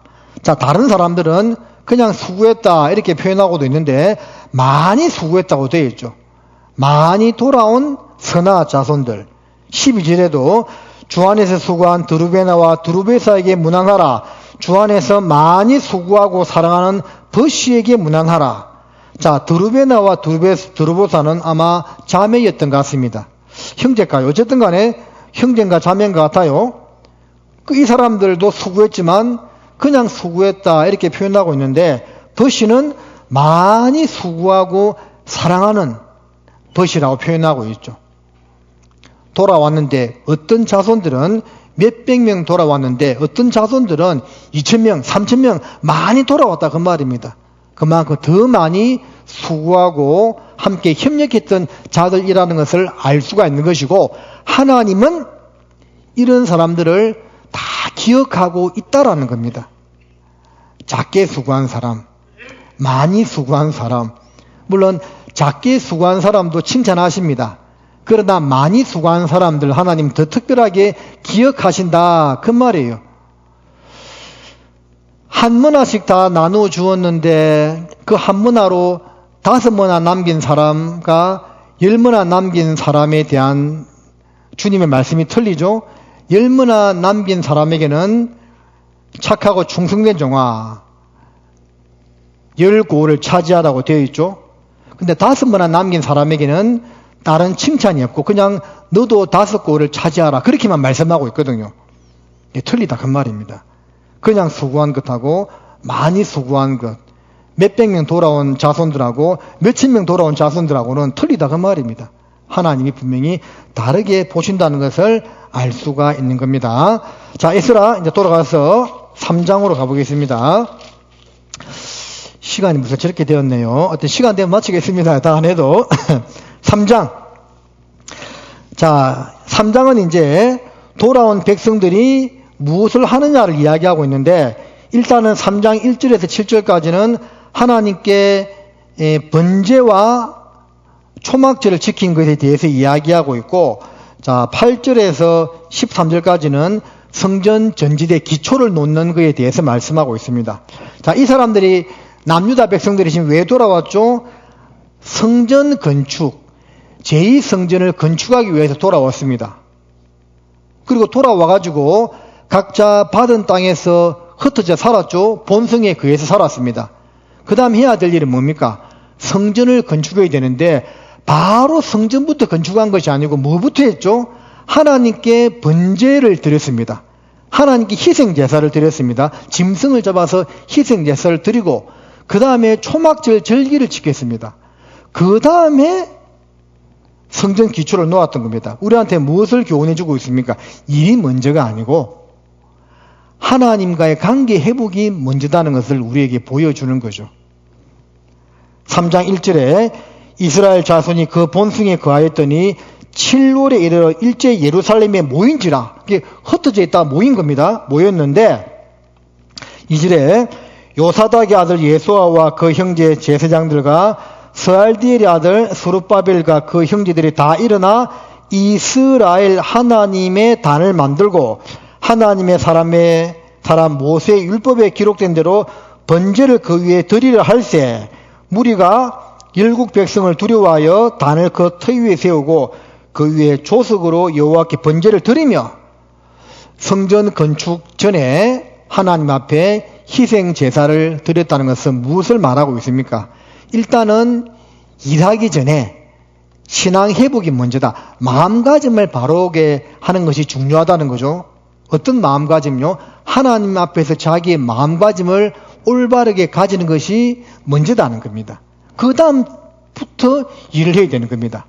자, 이게 상당히 중요한 겁니다, 여러분들. 번제는요, 번제, 소제, 하목제, 속죄제, 속건제 있잖아요.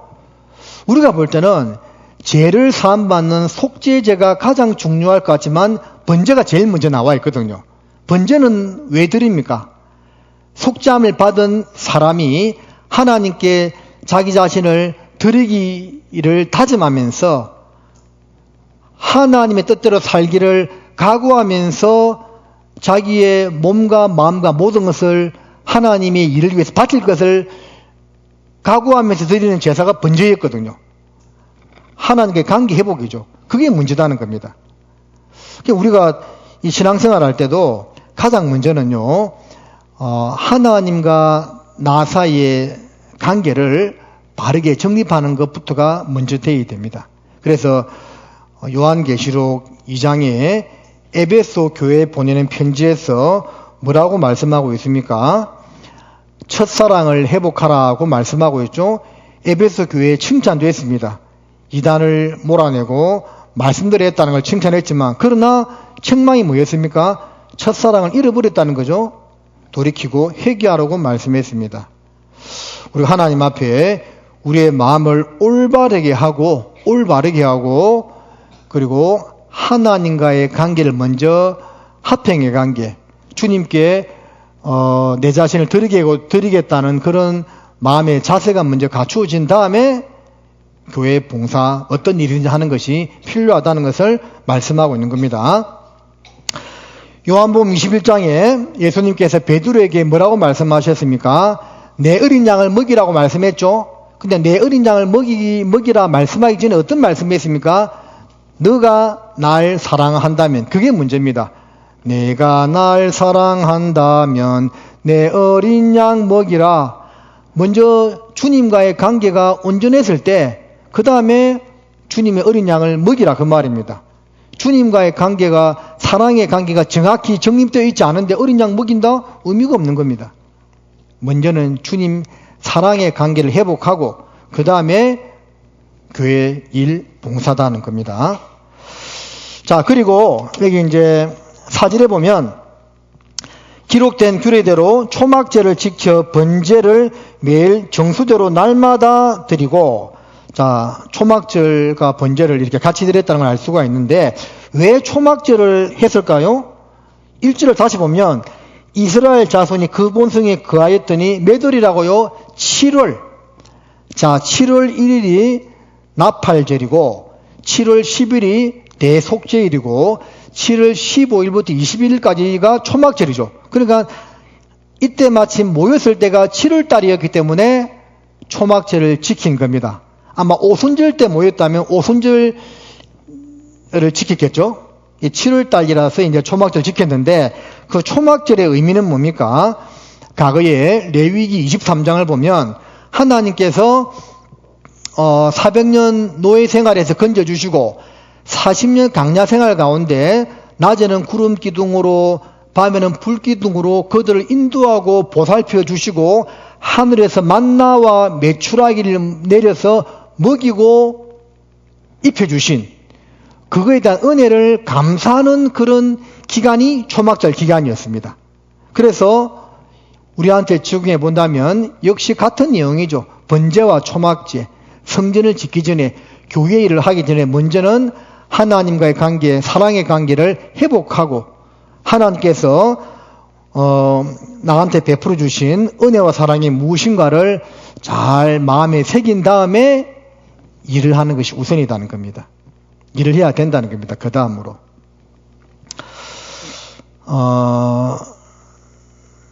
우리 수양회가 오고 있잖아요. 이제 치킨 판매 봉사가 좀 힘들죠. 힘든 봉사입니다.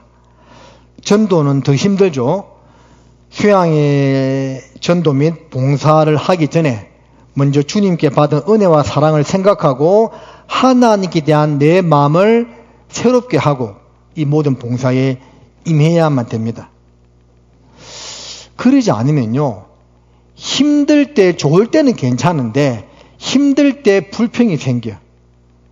근데 이제 그런 마음으로 우리가 하게 되면 힘들 때 또 인간적으로 섭섭한 마음이 들 때도요, 주님과의 관계가 딱 바로 되어 있기 때문에 내가 사람 앞에서 하는 것이 아니고 주님 앞에서 행한다는 마음으로 그 일을 잘 감당할 수가 있는 겁니다. 그런데 그것이 안 되면요, 이제 육신이 편할 때는 좋은데 힘들어지면 거기서 이제 불평이 나오게 되는 겁니다. 그래서 우리가 먼저 무엇을 해야 되는 것이 중요한가를 생각해야 됩니다. 자, 에스라 3장 8절에서 13절까지는 이제 성전 건축의 기초를 놓는 그 사건입니다.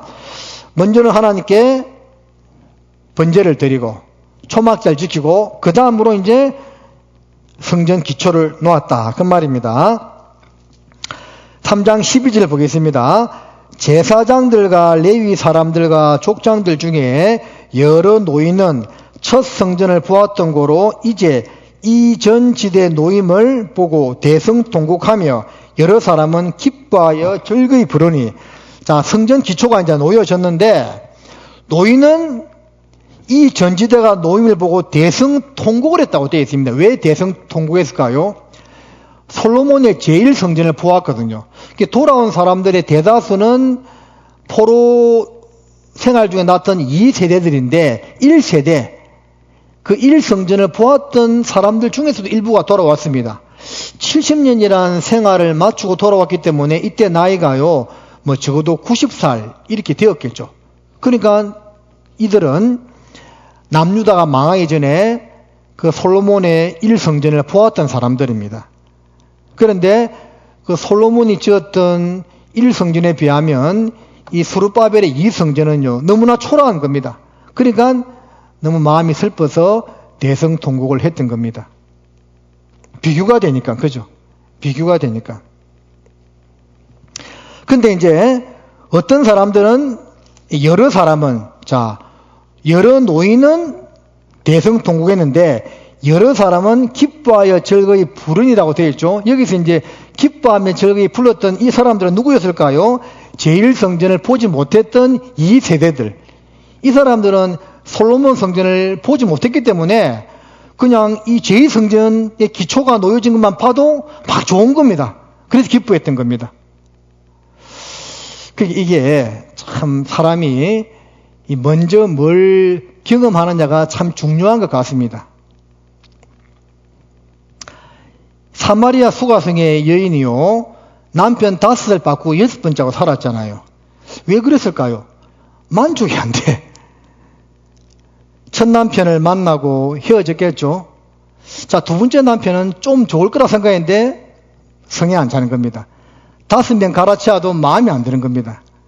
이게 과거에 내가 어떤 경험을 했느냐가 중요한 겁니다. 만약에 반대했다면 1성전이 초라하고 2성전이 좋았다면 노인들도 더 기뻐했겠죠. 근데 그것이 아니고 1성전은 찬란했고 2성전은 그 1성전에 비하면 초라했기 때문에 대성통곡을 한 겁니다. 무엇을 먼저 경험하고 접하느냐, 그게 참 사람 인생에 많은 영향을 끼치는 것 같아요. 이제 부자로 살던 사람이 갑자기 망해서 거지가 되면 그거 견딜 수가 없는 거잖아요. 예전에 누리는 삶이 있기 때문에. 근데 가난하게 살던 사람들은 조금만 좋아져도 기뻐하는 거죠.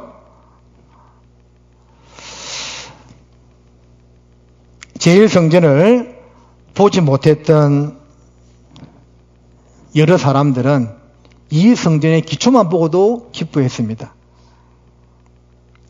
자, 전도서 7장 10절 보겠습니다. 전도서 7장 10절입니다.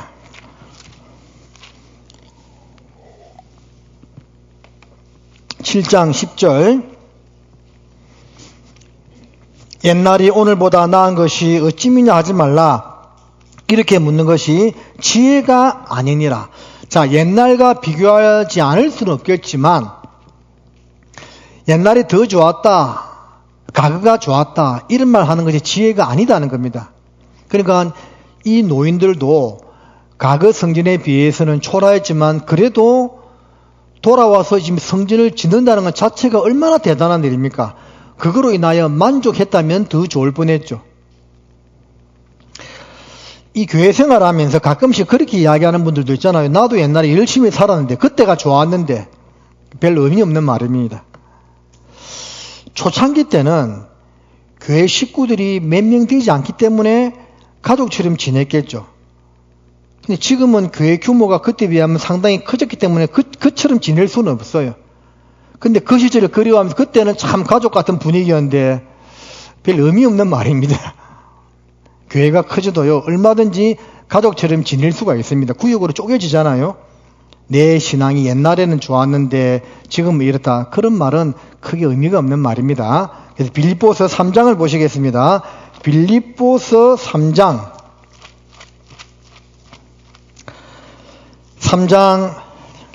13절에 형제들아, 나는 아직 내가 잡은 줄로 여기지 아니하고 오직 한 일, 즉 뒤에 있는 것은 잊어버리고, 자, 뒤에 있는 것은 어떻게 하라고요? 잊어버리고 과거에 어떻게 살았든지 간에 중요한 것은 현재와 미래입니다. 잊어버리고 앞에 있는 것을 잡으려고 표대를 향하여 그리스도 예수 안에서 하나님이 위에서 부르신 부름의 상을 위하여 쫓아가노라.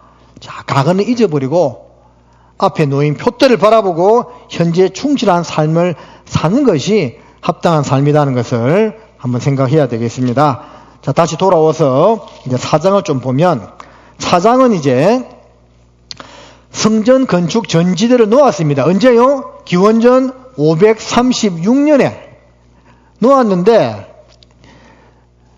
기초만 놓자마자 바로 이제 방해가 있습니다. 그래가지고 뭐 이 시기는 정확히 알 수 없는데요, 대략 1년 정도 채우지 못해서 성전이 중단이 됩니다, 공사가. 그러다가 거의 뭐 한 15년이라는 세월이 흘러가지고 기원전 520년에 다시 공사가 재개가 되고 4년에 걸쳐서 516년에 성전이 완공이 되는 겁니다. 4장은 이제 그 반대를 이야기하고 있는데, 이 반대하는 사람들을 보면 1절에 유다와 베냐민의 대적이 사로잡혔던 자의 자손이 이스라엘 하나님 여호와를 위하여 전을 건축한다음을 듣고 스룹바벨과 족장들에게 나와 이르되 우리로 너희와 함께 건축하게 하라. 우리도 너희 같이 너희 하나님을 구하노라. 아수르 왕 에살라돈이 우리를 이리로 오게 한 날부터 우리가 하나님께 제사를 드리노라. 자, 이 대적들이요, 제일 처음에 어떻게 하냐면 무조건 반대했던 것이 아니고 어떻게 이야기합니까? 우리도 함께 짓자. 그렇게 이야기합니다. 아수르 왕 에살라돈이 우리를 이곳에 오게 한 뒤부터 우리가 하나님 우리를 섬기고 있었다. 그러니까 이제 너희들이 돌아와서 제2성전을 건축하려고 하는데 우리도 함께 하겠다. 이렇게 이야기한 겁니다. 이게 그냥 보면 좋아 보이죠. 근데 이게 합당치 않은 겁니다. 왜 합당치 않습니까? 신앙에 공통점이 없어요. 이 사람들은 대적들입니다. 진심으로 하나님을 섬기고 전을 건축하고자 하는 마음이 있는 사람들이 아니었습니다. 즉 신앙적 공통점이 없는 사람이었다 그 말입니다. 그래서 이제 단칼에 거절하죠. 3절에 스룹바벨과 예수아와 기타 이스라엘 족장들이 이르되 우리 하나님의 전을 건축하는데 너희는 우리와 상관이 없느니라. 우리와 상관없다 너희들. 예? 하나님을 믿노라고 말은 하지만 함께 할 수 없다. 여러분, 하나님을 믿노라 하는 사람들 이 땅에 얼마나 많습니까? 기독교 안에도 우리 말고도 장로교, 감리교 얼마나 교인들 많아요. 그들과 우리 함께 할 수 있습니까? 함께 할 수 없어요. 왜? 진정한 공통점이 없어요. 함께 할 수 없는 겁니다. 그래서 이제 함께 할 수 없느니라 상관이 없다고 이야기하고 바사왕 고레스가 우리에게 명하신 대로 우리가 이스라엘 하나님 여호와를 위하여 홀로 건축하리라 하였더니, 자, 단호하게 함께 할 수 없다고 잘랐습니다. 자, 가끔씩 있잖아요. 우리 안에 거하다가 떠나는 사람들이 있습니다. 뭐 개인적으로 이제 뭐 어떤 육신적인 문제 때문에 떠난다. 그것은 뭐 회복시키려고 노력을 해야 되겠지만 교회를 대적하고 잘못된 교리에 빠져서 우리 교회를 떠나는 사람들이 있습니다. 그런 사람들 중에 제가 실제 경험했는데 첫 교회 있을 때요. 뭐 영원한 속죄 말고도 누가복음을 통해서 우리의 주인 되신 예수님을 깨달아야 그게 진정한 구원이다 하면서 그때 교회를 떠난 한 가정이 있었거든요. 근데 그때 이렇게 이야기했습니다. 떠나도 우리 원수처럼 지내지 말고 사이좋게 지내자 하더라고요. 그렇게 못한다 했습니다. 원수처럼 지낼 필요는 없지만 함께 할 수는 없다고요. 여러분, 함께 할 수 없습니다. 육신의 죄 가운데 빠지거나 뭐 개인적으로 그냥 마음에 문제가 되어가지고 교회에 떨어진 분들은 어쨌든 다시 회복시키려고 우리가 노력을 해야 되겠지요. 근데 우리 교회 자체를 대적하거나 잘못된 교리에 빠져서 떠난 사람들은요, 상관하면 안 됩니다, 여러분들. 그 사람들도 돌아오게 해야지요. 돌아오게 하다가 함께 빠집니다, 잘못하면. 예? 교회를 대적하는 사람들, 잘못된 교리에 빠진 사람들은요, 그거는 굳이 그분들을 다시 접촉하면서 회복시키려 할 필요 없어요. 자, 성경에 뭐라 되어 있습니까? 요한 2서. 요한 2서입니다. 1장, 한 장밖에 없지요. 10절에 누구든지 이 교훈을 가지지 않고 너희에게 나아가거든 그를 집에 들이지도 말고 인사도 말라. 그에게 인사하는 자는 그 악한 일에 참여하는 자임이니라. 그러니까 우리가 가르쳐준 이 그리스도의 교훈 안에 들어오지 않고 대적하거나 잘못된 데 빠진 사람들은 이 교훈을 가지지 않고 너희에게 나아가면, 예? 교리가 틀린데 우리와 함께 하고자 하면 그를 집에 들이지도 말고 인사도 하지 말라고 했습니다. 그에게 인사하는 자는 악한 일에 함께 동참하는 자라고 경고하고 있죠. 자, 이 말을 또 오해해서는 안 되는 것이 인사를 하지 말라는 것은 아는 체를 하지 말라는 그런 뜻이 아니고 유대인의 인사법은요, 만나서 지그시 이것저것 물어보는 겁니다. 그동안 잘 지냈습니까? 한동안 서가지고 앉아서 서로에 대해서 물어보는 그게 인사입니다. 그거 하지 마라 그 말입니다. 우리 해외 선교 나가면요, 뭐 스페인이나 페루, 뭐 네팔, 몽골도 마찬가지고 무슨 인사가 긴지 모르 헤어지려고 하면 또 이야기하고 그래서 맞추고 헤어지자고 하면서 그 문 앞에서 가지고 한 2, 30분 또 이야기해요. 그게 이제 그 나라 문화입니다. 문화 보니까. 그런 걸 하지 마라 그 말이에요. 아예 아는 저 자체를 하지 말라기보다는 그걸 이야기하고 있는 겁니다. 그래서 이제 신앙의 정체성이 같지 않은 사람하고는 우리가 굳이 함께 할 필요가 없다는 것을 이야기하고 있습니다. 자, 그런데 다시 본문으로 돌아보면 이 사람들의 요구를 거절함으로 말미암아 성전 공사가 중단이 됩니다. 그러니까 이 육신적으로 생각하면 그냥 그 사람들 함께 하자고 했으면 성전 지었을 거 아니냐고. 그 사람들과 함께 하지 않으므로 무려 성전 공사가 15년이나 중단됐지 않습니까? 그게 아니고요. 중단되더라도 함께 하면 안 되는 겁니다. 불의와 타협하면 안 된다 그 말이에요. 4절에 이로부터 그 땅 백성이 유다 백성의 손을 약하게 하여 그 건축을 방해하되 바사왕 고레스의 시대부터 바사왕 다리오가 즉위할 때까지 의사들에게 뇌물을 주어 그 경영을 저희하였으며, 여기서 의사는 병 고치는 의사가 아니고 관리들을 말하는 겁니다. 저희 방해했다 그 말입니다. 6절에 또 아하수에르가 즉위할 때에 저희가 글을 올려 유다와 예루살렘 거민을 고소하니라. 그래서 이제 7절에 아닥사스다가 나오는데 느헤미야의 아닥사스다 나오죠. 그 틀린 사람입니다. 그래서 이 아닥사스다는 정확히는 요 캄비셋이라는 이 사람입니다.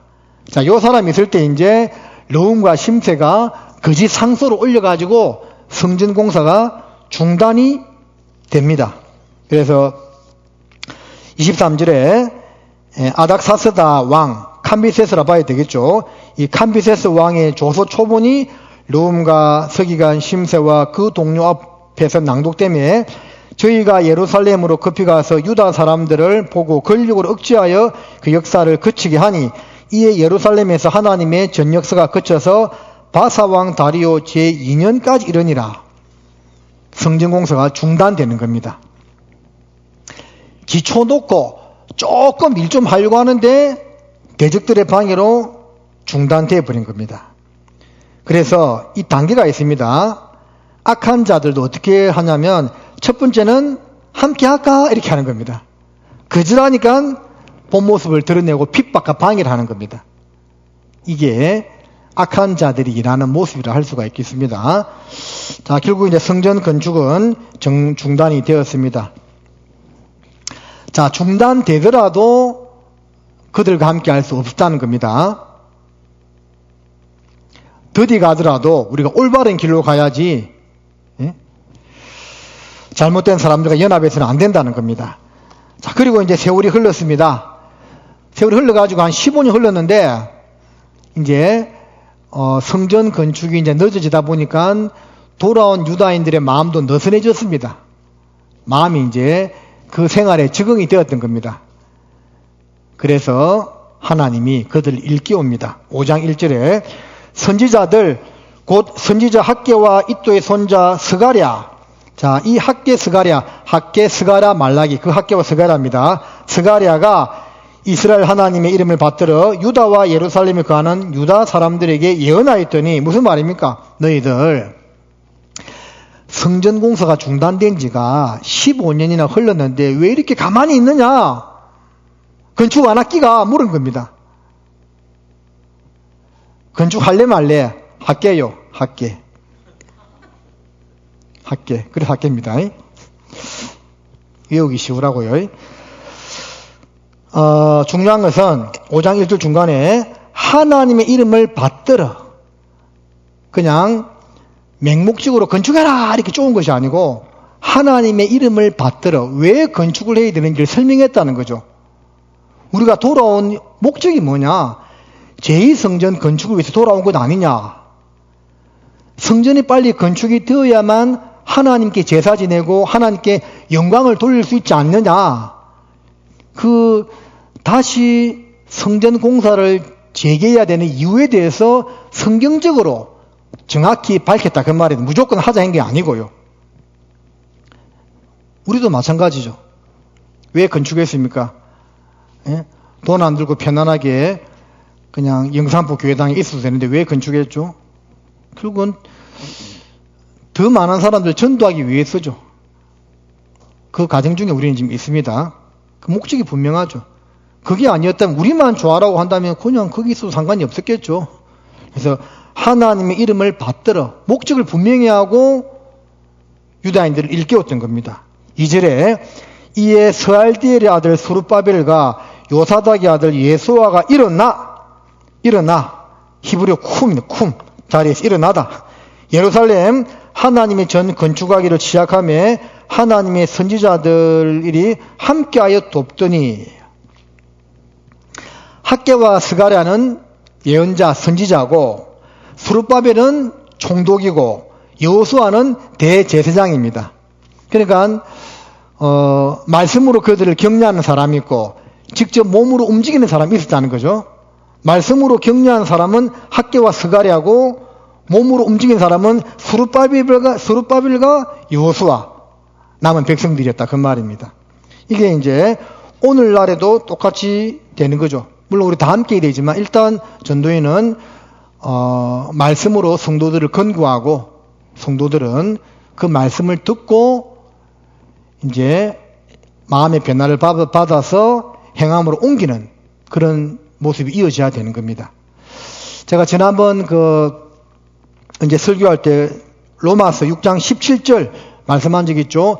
교훈의 본을 마음으로 순종하여 교훈의 본 혼의 영역, 지정의로 나눈다 했잖아요. 교훈의 본, 지식, 성경 말씀, 마음으로, 감정, 마음이 감동되어 순종하여 행동으로 바뀌는 거죠. 지정의.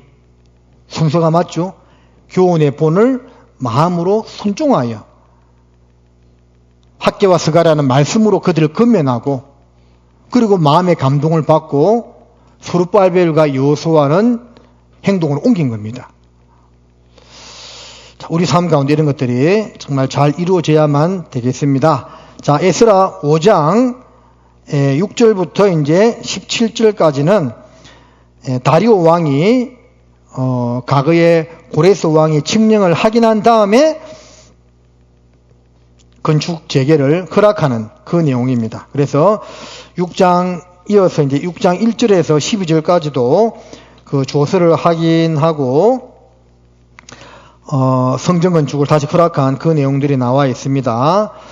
6장 10절을 좀 보면 이제 이 다리오 왕이 한 말입니다. 저희로 하늘의 하나님께 향기로운 제물을 드려 왕과 왕자들의 생명을 위하여 기도하게 하라. 다리오 왕은 신앙인이 아니죠. 이방 왕이죠. 이 이방 왕이 성전 건축을 허락한 목적이 뭐냐면 내 나라 위해서 나와 왕자들 위해서 기도하라. 그 뜻이 있는 겁니다. 자, 7장 23절도 보면 무릇 하늘의 하나님의 전을 위하여 하늘의 하나님의 명하신 것은 삼가 행하라. 어찌하여 진노가 왕과 왕자의 날에 임하게 하랴. 자, 이 말은 이제 아닥사스다 왕이 한 말이거든요. 한 58년 지난 다음에 그 에스라가 돌아왔을 때 왕은 아닥사스다 왕이었는데 그 왕이 한 말입니다. 그러니까 이제 이 성전 건축을 허락한 이 왕들의 그 목적은 뭐냐? 하나님을 섬기는 왕이 아니었기 때문에 왕과 왕자들의 생명을 위하여 기도해주고 또 우리에게 하가 없게 하라. 그 말이죠. 이게 목적이 틀린 거죠.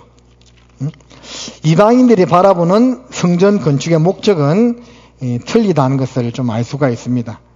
어쨌든 하나님은 그걸 들어서 이제 도움을 입게 하셨습니다. 자, 6장 이제 13절로 15절까지는 성전 건축이 완공되는 겁니다. 13절에 다리오 왕의 조서가 내림에 강서편 총독 다뜨네와 스달 보스네와 그 동료들이 신속히 준행한지라. 유다 사람의 장로들이 선지자 학개와 이도의 손자 스가랴의 근면함으로 인하여 전 건축할 일이 형통한지라. 이스라엘 하나님 명령과 바사왕 고레스와 다리오와 아닥사스다의 조서를 쫓아 전을 건축하며 필려가되 다리오 왕 6년 아달월 3일에 전을 필려가니라. 자, 앞에 구절에서 다리오 왕 2년까지 성전 공사가 멈추어졌다고 되어 있죠. 그리고 다리오 왕 6년에 성전 건축이 완공됩니다. 자, 2년까지 중단되었다가 다시 시작해서 6년 동안 완공되니까 6년에 완공되니까 4년이 걸렸다고 알 수가 있죠. 그래서 기원전 520년에 공사가 재개되었다가 516년에 제2성전이 완공이 되는 겁니다. 19절에서 이제 22절까지는 유월절을 지킨, 자, 그 내용이 나옵니다. 자, 21절 말씀을 좀 보면, 사로잡혔다가 돌아온 이스라엘 자손과 물어 스스로 구별하여 자기 땅 이방 사람이 들어온 것을 버리고 이스라엘 무리에게 속하여 이스라엘 하나님 여호와를 구하는 자가 다 묻고, 자, 유월절을 지키는데 특별히 이 가운데 이방인들의 모습이 나와 있습니다. 사로잡혔다가 돌아온 이스라엘 자손과, 이건 유대인들이죠. 이거 외에 이 사람들 말고 물어 스스로 구별하여 자기 땅 이방 사람이 들어온 것을 버리고, 이방인 가운데서도 개종한 사람들을 가리키고 있는 겁니다. 그래서 이 사람들은 이방의 그 들어온 풍속을 버리고 하나님께 속하여 하나님을 구하는 모습으로 바뀌었다는 거죠. 그래서 그 사람들과 함께 이 유월절 행사에 참여했다는 것을 알 수가 있습니다. 자, 이것을 이제 우리 교회 가운데 들어온, 우리도 이방인이잖아요. 우리 교회 가운데 들어온 성도들의 모습과 조금 교훈 짓고 마무리하겠습니다. 자, 첫 번째는 이방 사람이 들어온 것을 버리고라는 말씀처럼 세상과의 구별을 말합니다. 우리가 이방인이었지만 예수 그리스도의 보배 피로 재용상을 받고 교회 가운데 들어오게 되었죠. 우리가 어떤 모습으로 살아야 되느냐? 이 구절을 통해서 교훈받자면 세상과의 구별이 먼저고, 두 번째는 이스라엘 무리에게 속했다는 말씀처럼 교회 가운데 딱 붙어 있어야 된다, 그 말입니다. 세 번째는 이스라엘 하나님 여호와를 구했다는 것처럼 우리가 우리의 삶 가운데 하나님을 구하는 자세. 우리가 지금 하나님을 구한다는 것은 무슨 뜻입니까? 단순히 기도만 한다는 뜻이 아니고요, 하나님께 내 모든 삶을 맡기고 의지하는 삶을 살아야 한다는 것을 이야기하고 있는 겁니다. 자, 세 가지 말씀드렸습니다. 좀 쉽게 더 정리하면, 먼저는 쓰고 한번 정리해 보겠습니다. 자, 첫 번째는 그 이방인들이 유월절 잔치에 참여할 때 이스라엘 중에 구했다고 되어 있죠. 그들이, 자, 첫 번째는 이스라엘 중에 구했다. 자, 우리한테 증거한다면 뭡니까? 교회 가운데 구한다는 겁니다. 자, 두 번째는 그들이 이방에 더러운 것을 제했다, 버렸다는 말이죠. 그럼 우리도 세상과의 구별이 되어야 한다는 것을 말하고 있는 것이고, 세 번째는 이스라엘의 하나님 여호와를 구했다고 되어 있죠. 구함. 자, 우리에게 중요한 뭐라고요? 하나님께 의뢰하는 삶, 하나님을 의뢰하는 삶, 의지하는 삶을 살아야 한다는 것으로 정리해 볼 수가 있습니다. 자, 베드로전서 1장입니다. 잠깐만요. 요한복음 순서대로 요한복음 15장을 먼저 보겠습니다. 자, 이스라엘 가운데 구했다, 교회 가운데 구했다는 겁니다. 3절에 너희는 내가 일러준 말로 이미 깨끗하였으니 내 안에 거하라. 나도 너희 안에 거하리라. 가지가 포도나무에 붙어있지 아니하면 절로 가시를 맺을 수 없음 같이 너희도 내 안에 있지 아니하면 그러하리라. 나는 포도나무요 너희는 가지니 저가 내 안에 내가 저 안에 있으면 이 사람은 가시를 많이 맺나니 나를 떠나서는 너희가 아무것도 할 수 없음이라.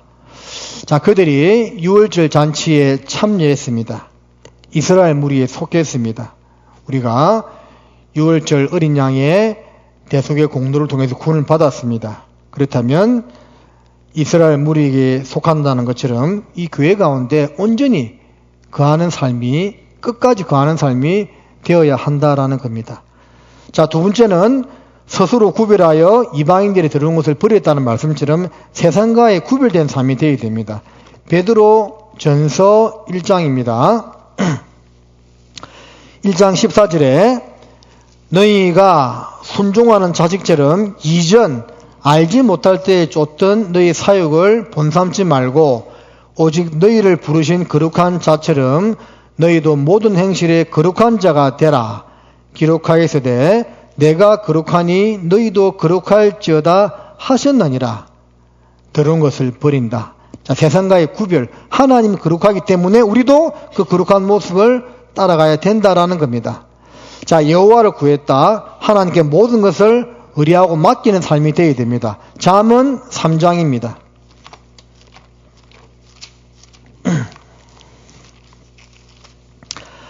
잠언 3장 5절과 6절 말씀, 너무나 잘 알고 있는 말씀이지만 우리 같이 한번 읽어보겠습니다. 너는 마음을 다하여 여호와를 의뢰하고 내 명철을 의지하지 말라. 너는 범사에 그를 인정하라. 그리하면 내 길을 지도하시리라. 자, 이 세 가지가 동일하게 오늘날 우리에게도 요구되는 삶이다라는 겁니다. 다시 이제 본문 돌아가서 이제 정리하겠습니다. 자, 6장까지는 스룹바벨의 주도에 의한 1차 포로기한이라고 했고, 이때 이제 성전 완공이 기원전 516년이 되고 7장 1절에 일후라고 되어 있죠. 이때 이제 에스라에 의한 2차 포로기한이 있는데 그때가 458년이라고 했습니다. 그래서 514, 516 빼기 458하면 58년이 나옵니다. 자, 6장과 7장 사이에 58년의 시간이 흘렀다. 그 말입니다. 그리고 이제 에스라에서 이제 돌아오게 되는데, 자, 6절을 좀 보면 7장 6절에 중간에 이런 말씀이 있습니다. 그 하나님 여호와의 도우심을 입음으로, 하나님 여호와의 도우심을 입은 에스라. 자, 9장 9절에도 보면 정월 초하루에 바벨론에서 길을 떠났고 하나님의 선한 손에 도우심을 입어 5월 초하루에 예루살렘에 이르니라. 그러니까 1월 초에 페르시아를 떠나가지고 5월 초에 예루살렘에 이르는데 무려 4개월 동안이나 걸어서 예루살렘까지 왔다는 거죠. 그때 얼마나 많은 위험이 있었겠습니까? 지금도요, 몽골이나 이런 데 가다 보면 밤에 위험할 때가 많습니다. 이 당시는 오죽했겠어요? 근데 하나님의 선한 도우심으로 그들이 예루살렘에 안전하게 왔다는 겁니다. 자, 8장 18절을 잠깐 보시겠습니다. 우리 하나님의 선한 도우심을 입고 저희가 이스라엘의 손자 레위의 아들 말리의 자손 중에서 한 명철한 사람을 데려오고 또 세레바와 그 아들들과 형제 18명과, 자, 이게도 이제 선한 도우심을 입었다고 되어 있습니다. 에스라가 백성들을 데리고 돌아오는데 아화와 강가에 이르러서 인구조사를 해보니까요, 레위 사람이 없어. 하나님을 섬기는 레위 집파 사람이 없으면 돌아와도 문제가 되죠. 그래서 레위 사람을 다시 찾는데 그 찾는 과정에서 하나님의 선한 도우심이 있었다, 그런 겁니다. 8장 31절에 보면 정월 12일에 우리가 아와와 강을 떠나 예루살렘으로 갈새 우리 하나님의 손이 우리를 도우사 대적과 길에 매복한 자의 손에서 건지신지라. 이에 예루살렘 이르러 거기서 3일을 유하고 하나님의 선하신 도우심을 입어서 돌아왔고, 또 성전을 건축했고, 또 성전에서 하나님을 섬기는 일을 하게 되었다는 이런 내용들이 계속 반복되고 있습니다.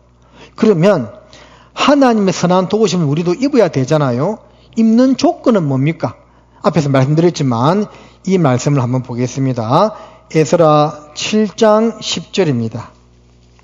에스라 7장 10절 함께 읽습니다. 에스라가 여호와의 율법을 연구하여 준행하며 율례와 규례를 이스라엘에게로 가르치기로 결심하였더라. 자, 결심하는 신앙. 결심하는 신앙이 되었을 때 하나님의 선한 도우심을 입게 되는 겁니다. 에스라가 돌아왔는데요, 이 문제가 생겼습니다. 이 58년의 세월이 흐르는 동안에 유대인들이요, 남유다 백성들이요, 이방인과 통혼, 결혼을 했습니다. 그래서 뒤에 보면 에스라가 기가 막혀서, 이런 표현이 자꾸 나오거든요. 기가 막혀서 앉으니, 기가 막혀 앉았더니, 그런 표현이 나옵니다. 그래서 회개운동을 일으키게 되고, 이때 남유다 백성들은 이방 여인을 취한 것에 대해서 철저히 회개하고 다 쫓아냅니다. 이 쉬운 일이 아니겠죠. 여러분, 아무리 이방인이라지만 이방 여인과 결혼해서 자식까지 낳았다 했거든요. 근데 뭐라고 하냐면 에스라의 책망을 듣고 돌이키고 그 이방 여인과 자식들을 다 떠나보냈다고 되어 있습니다. 이게 쉬운 일이 아닙니다. 그렇게 했다고 되어 있거든요. 그리고 다시 신앙 회복 운동을 일으킨다 하면서 에스라서는 마무리가 되고 있습니다. 자, 한번 정리해 볼게요. 70년 포로 생활을 마치고 536년에 기한했습니다. 그리고 먼저 하나님께 신앙 회복의 제사를 드리고, 그 다음에 전지대를 놓고, 그 다음에 성전 건축을 시작했죠. 근데 대적들의 방해로 중단이 되었습니다. 그러다가 15년의 세월이 흐르고 또 선지자들의 권면을 듣고 다시 돌이키고 성전을 완공하게 됩니다. 그런데 60년의 세월이 흐르는 가운데 또 타락하게 됩니다. 그리고 또 책망을 듣고 돌이키게 되고, 그리고 또 온전해지죠. 이게 이제 이 에스라서의 내용인데, 우리 신앙도 사실은 그렇습니다. 이게 한번 마음먹었다가 신앙생활을 잘하면 오죽 좋겠습니까만 그렇게 되지 않거든요. 또 처지기도 하고 불순종하기도 하고 멀어지기도 하고 그럽니다. 그러다가 또 회개하고 돌이키고. 근데 그 과정에서 있잖아요, 말씀을 전하는 선지자의 도움과 하나님의 도움이 있어야 되는 겁니다. 그 과정을 계속 반복하면서 우리가 주님 앞에 가게 되는 건데, 중요한 것은 무엇이냐면 몇 번 강조했던 것처럼 두 가지. 하나님의 일을 위하여 뜻이 있는 사람, 그리고 결심하는 자들에게 하나님은 감동시키시고 비록 부족하지만 당신의 일을 할 수 있는 기회를 계속 주신다는 것, 이것을 우리 에스라를 통해서 좀 교훈받을 수가 있었습니다. 기도하시겠습니다. 하나님 아버지, 오늘 에스라 성경 아카데미를 통해서 저희들을 교훈해 주셔서 감사드립니다. 배웠던 말씀 흘러 떠내려 보내지 아니하고 또 마음에 새길 것은 새기고 우리의 삶의 변화로 나아갈 수 있도록 도와주시옵소서. 다음 주에 6월 대전도 집회를 통해서 많은 영혼들이 말씀 앞에 나와 구원받도록 자비와 능력 베풀어 주시옵소서. 돌아가는 발걸음도 보살펴 주시기를 바라며 예수님의 이름으로 감사하며 기도드립니다. 아멘. 예, 수고했습니다.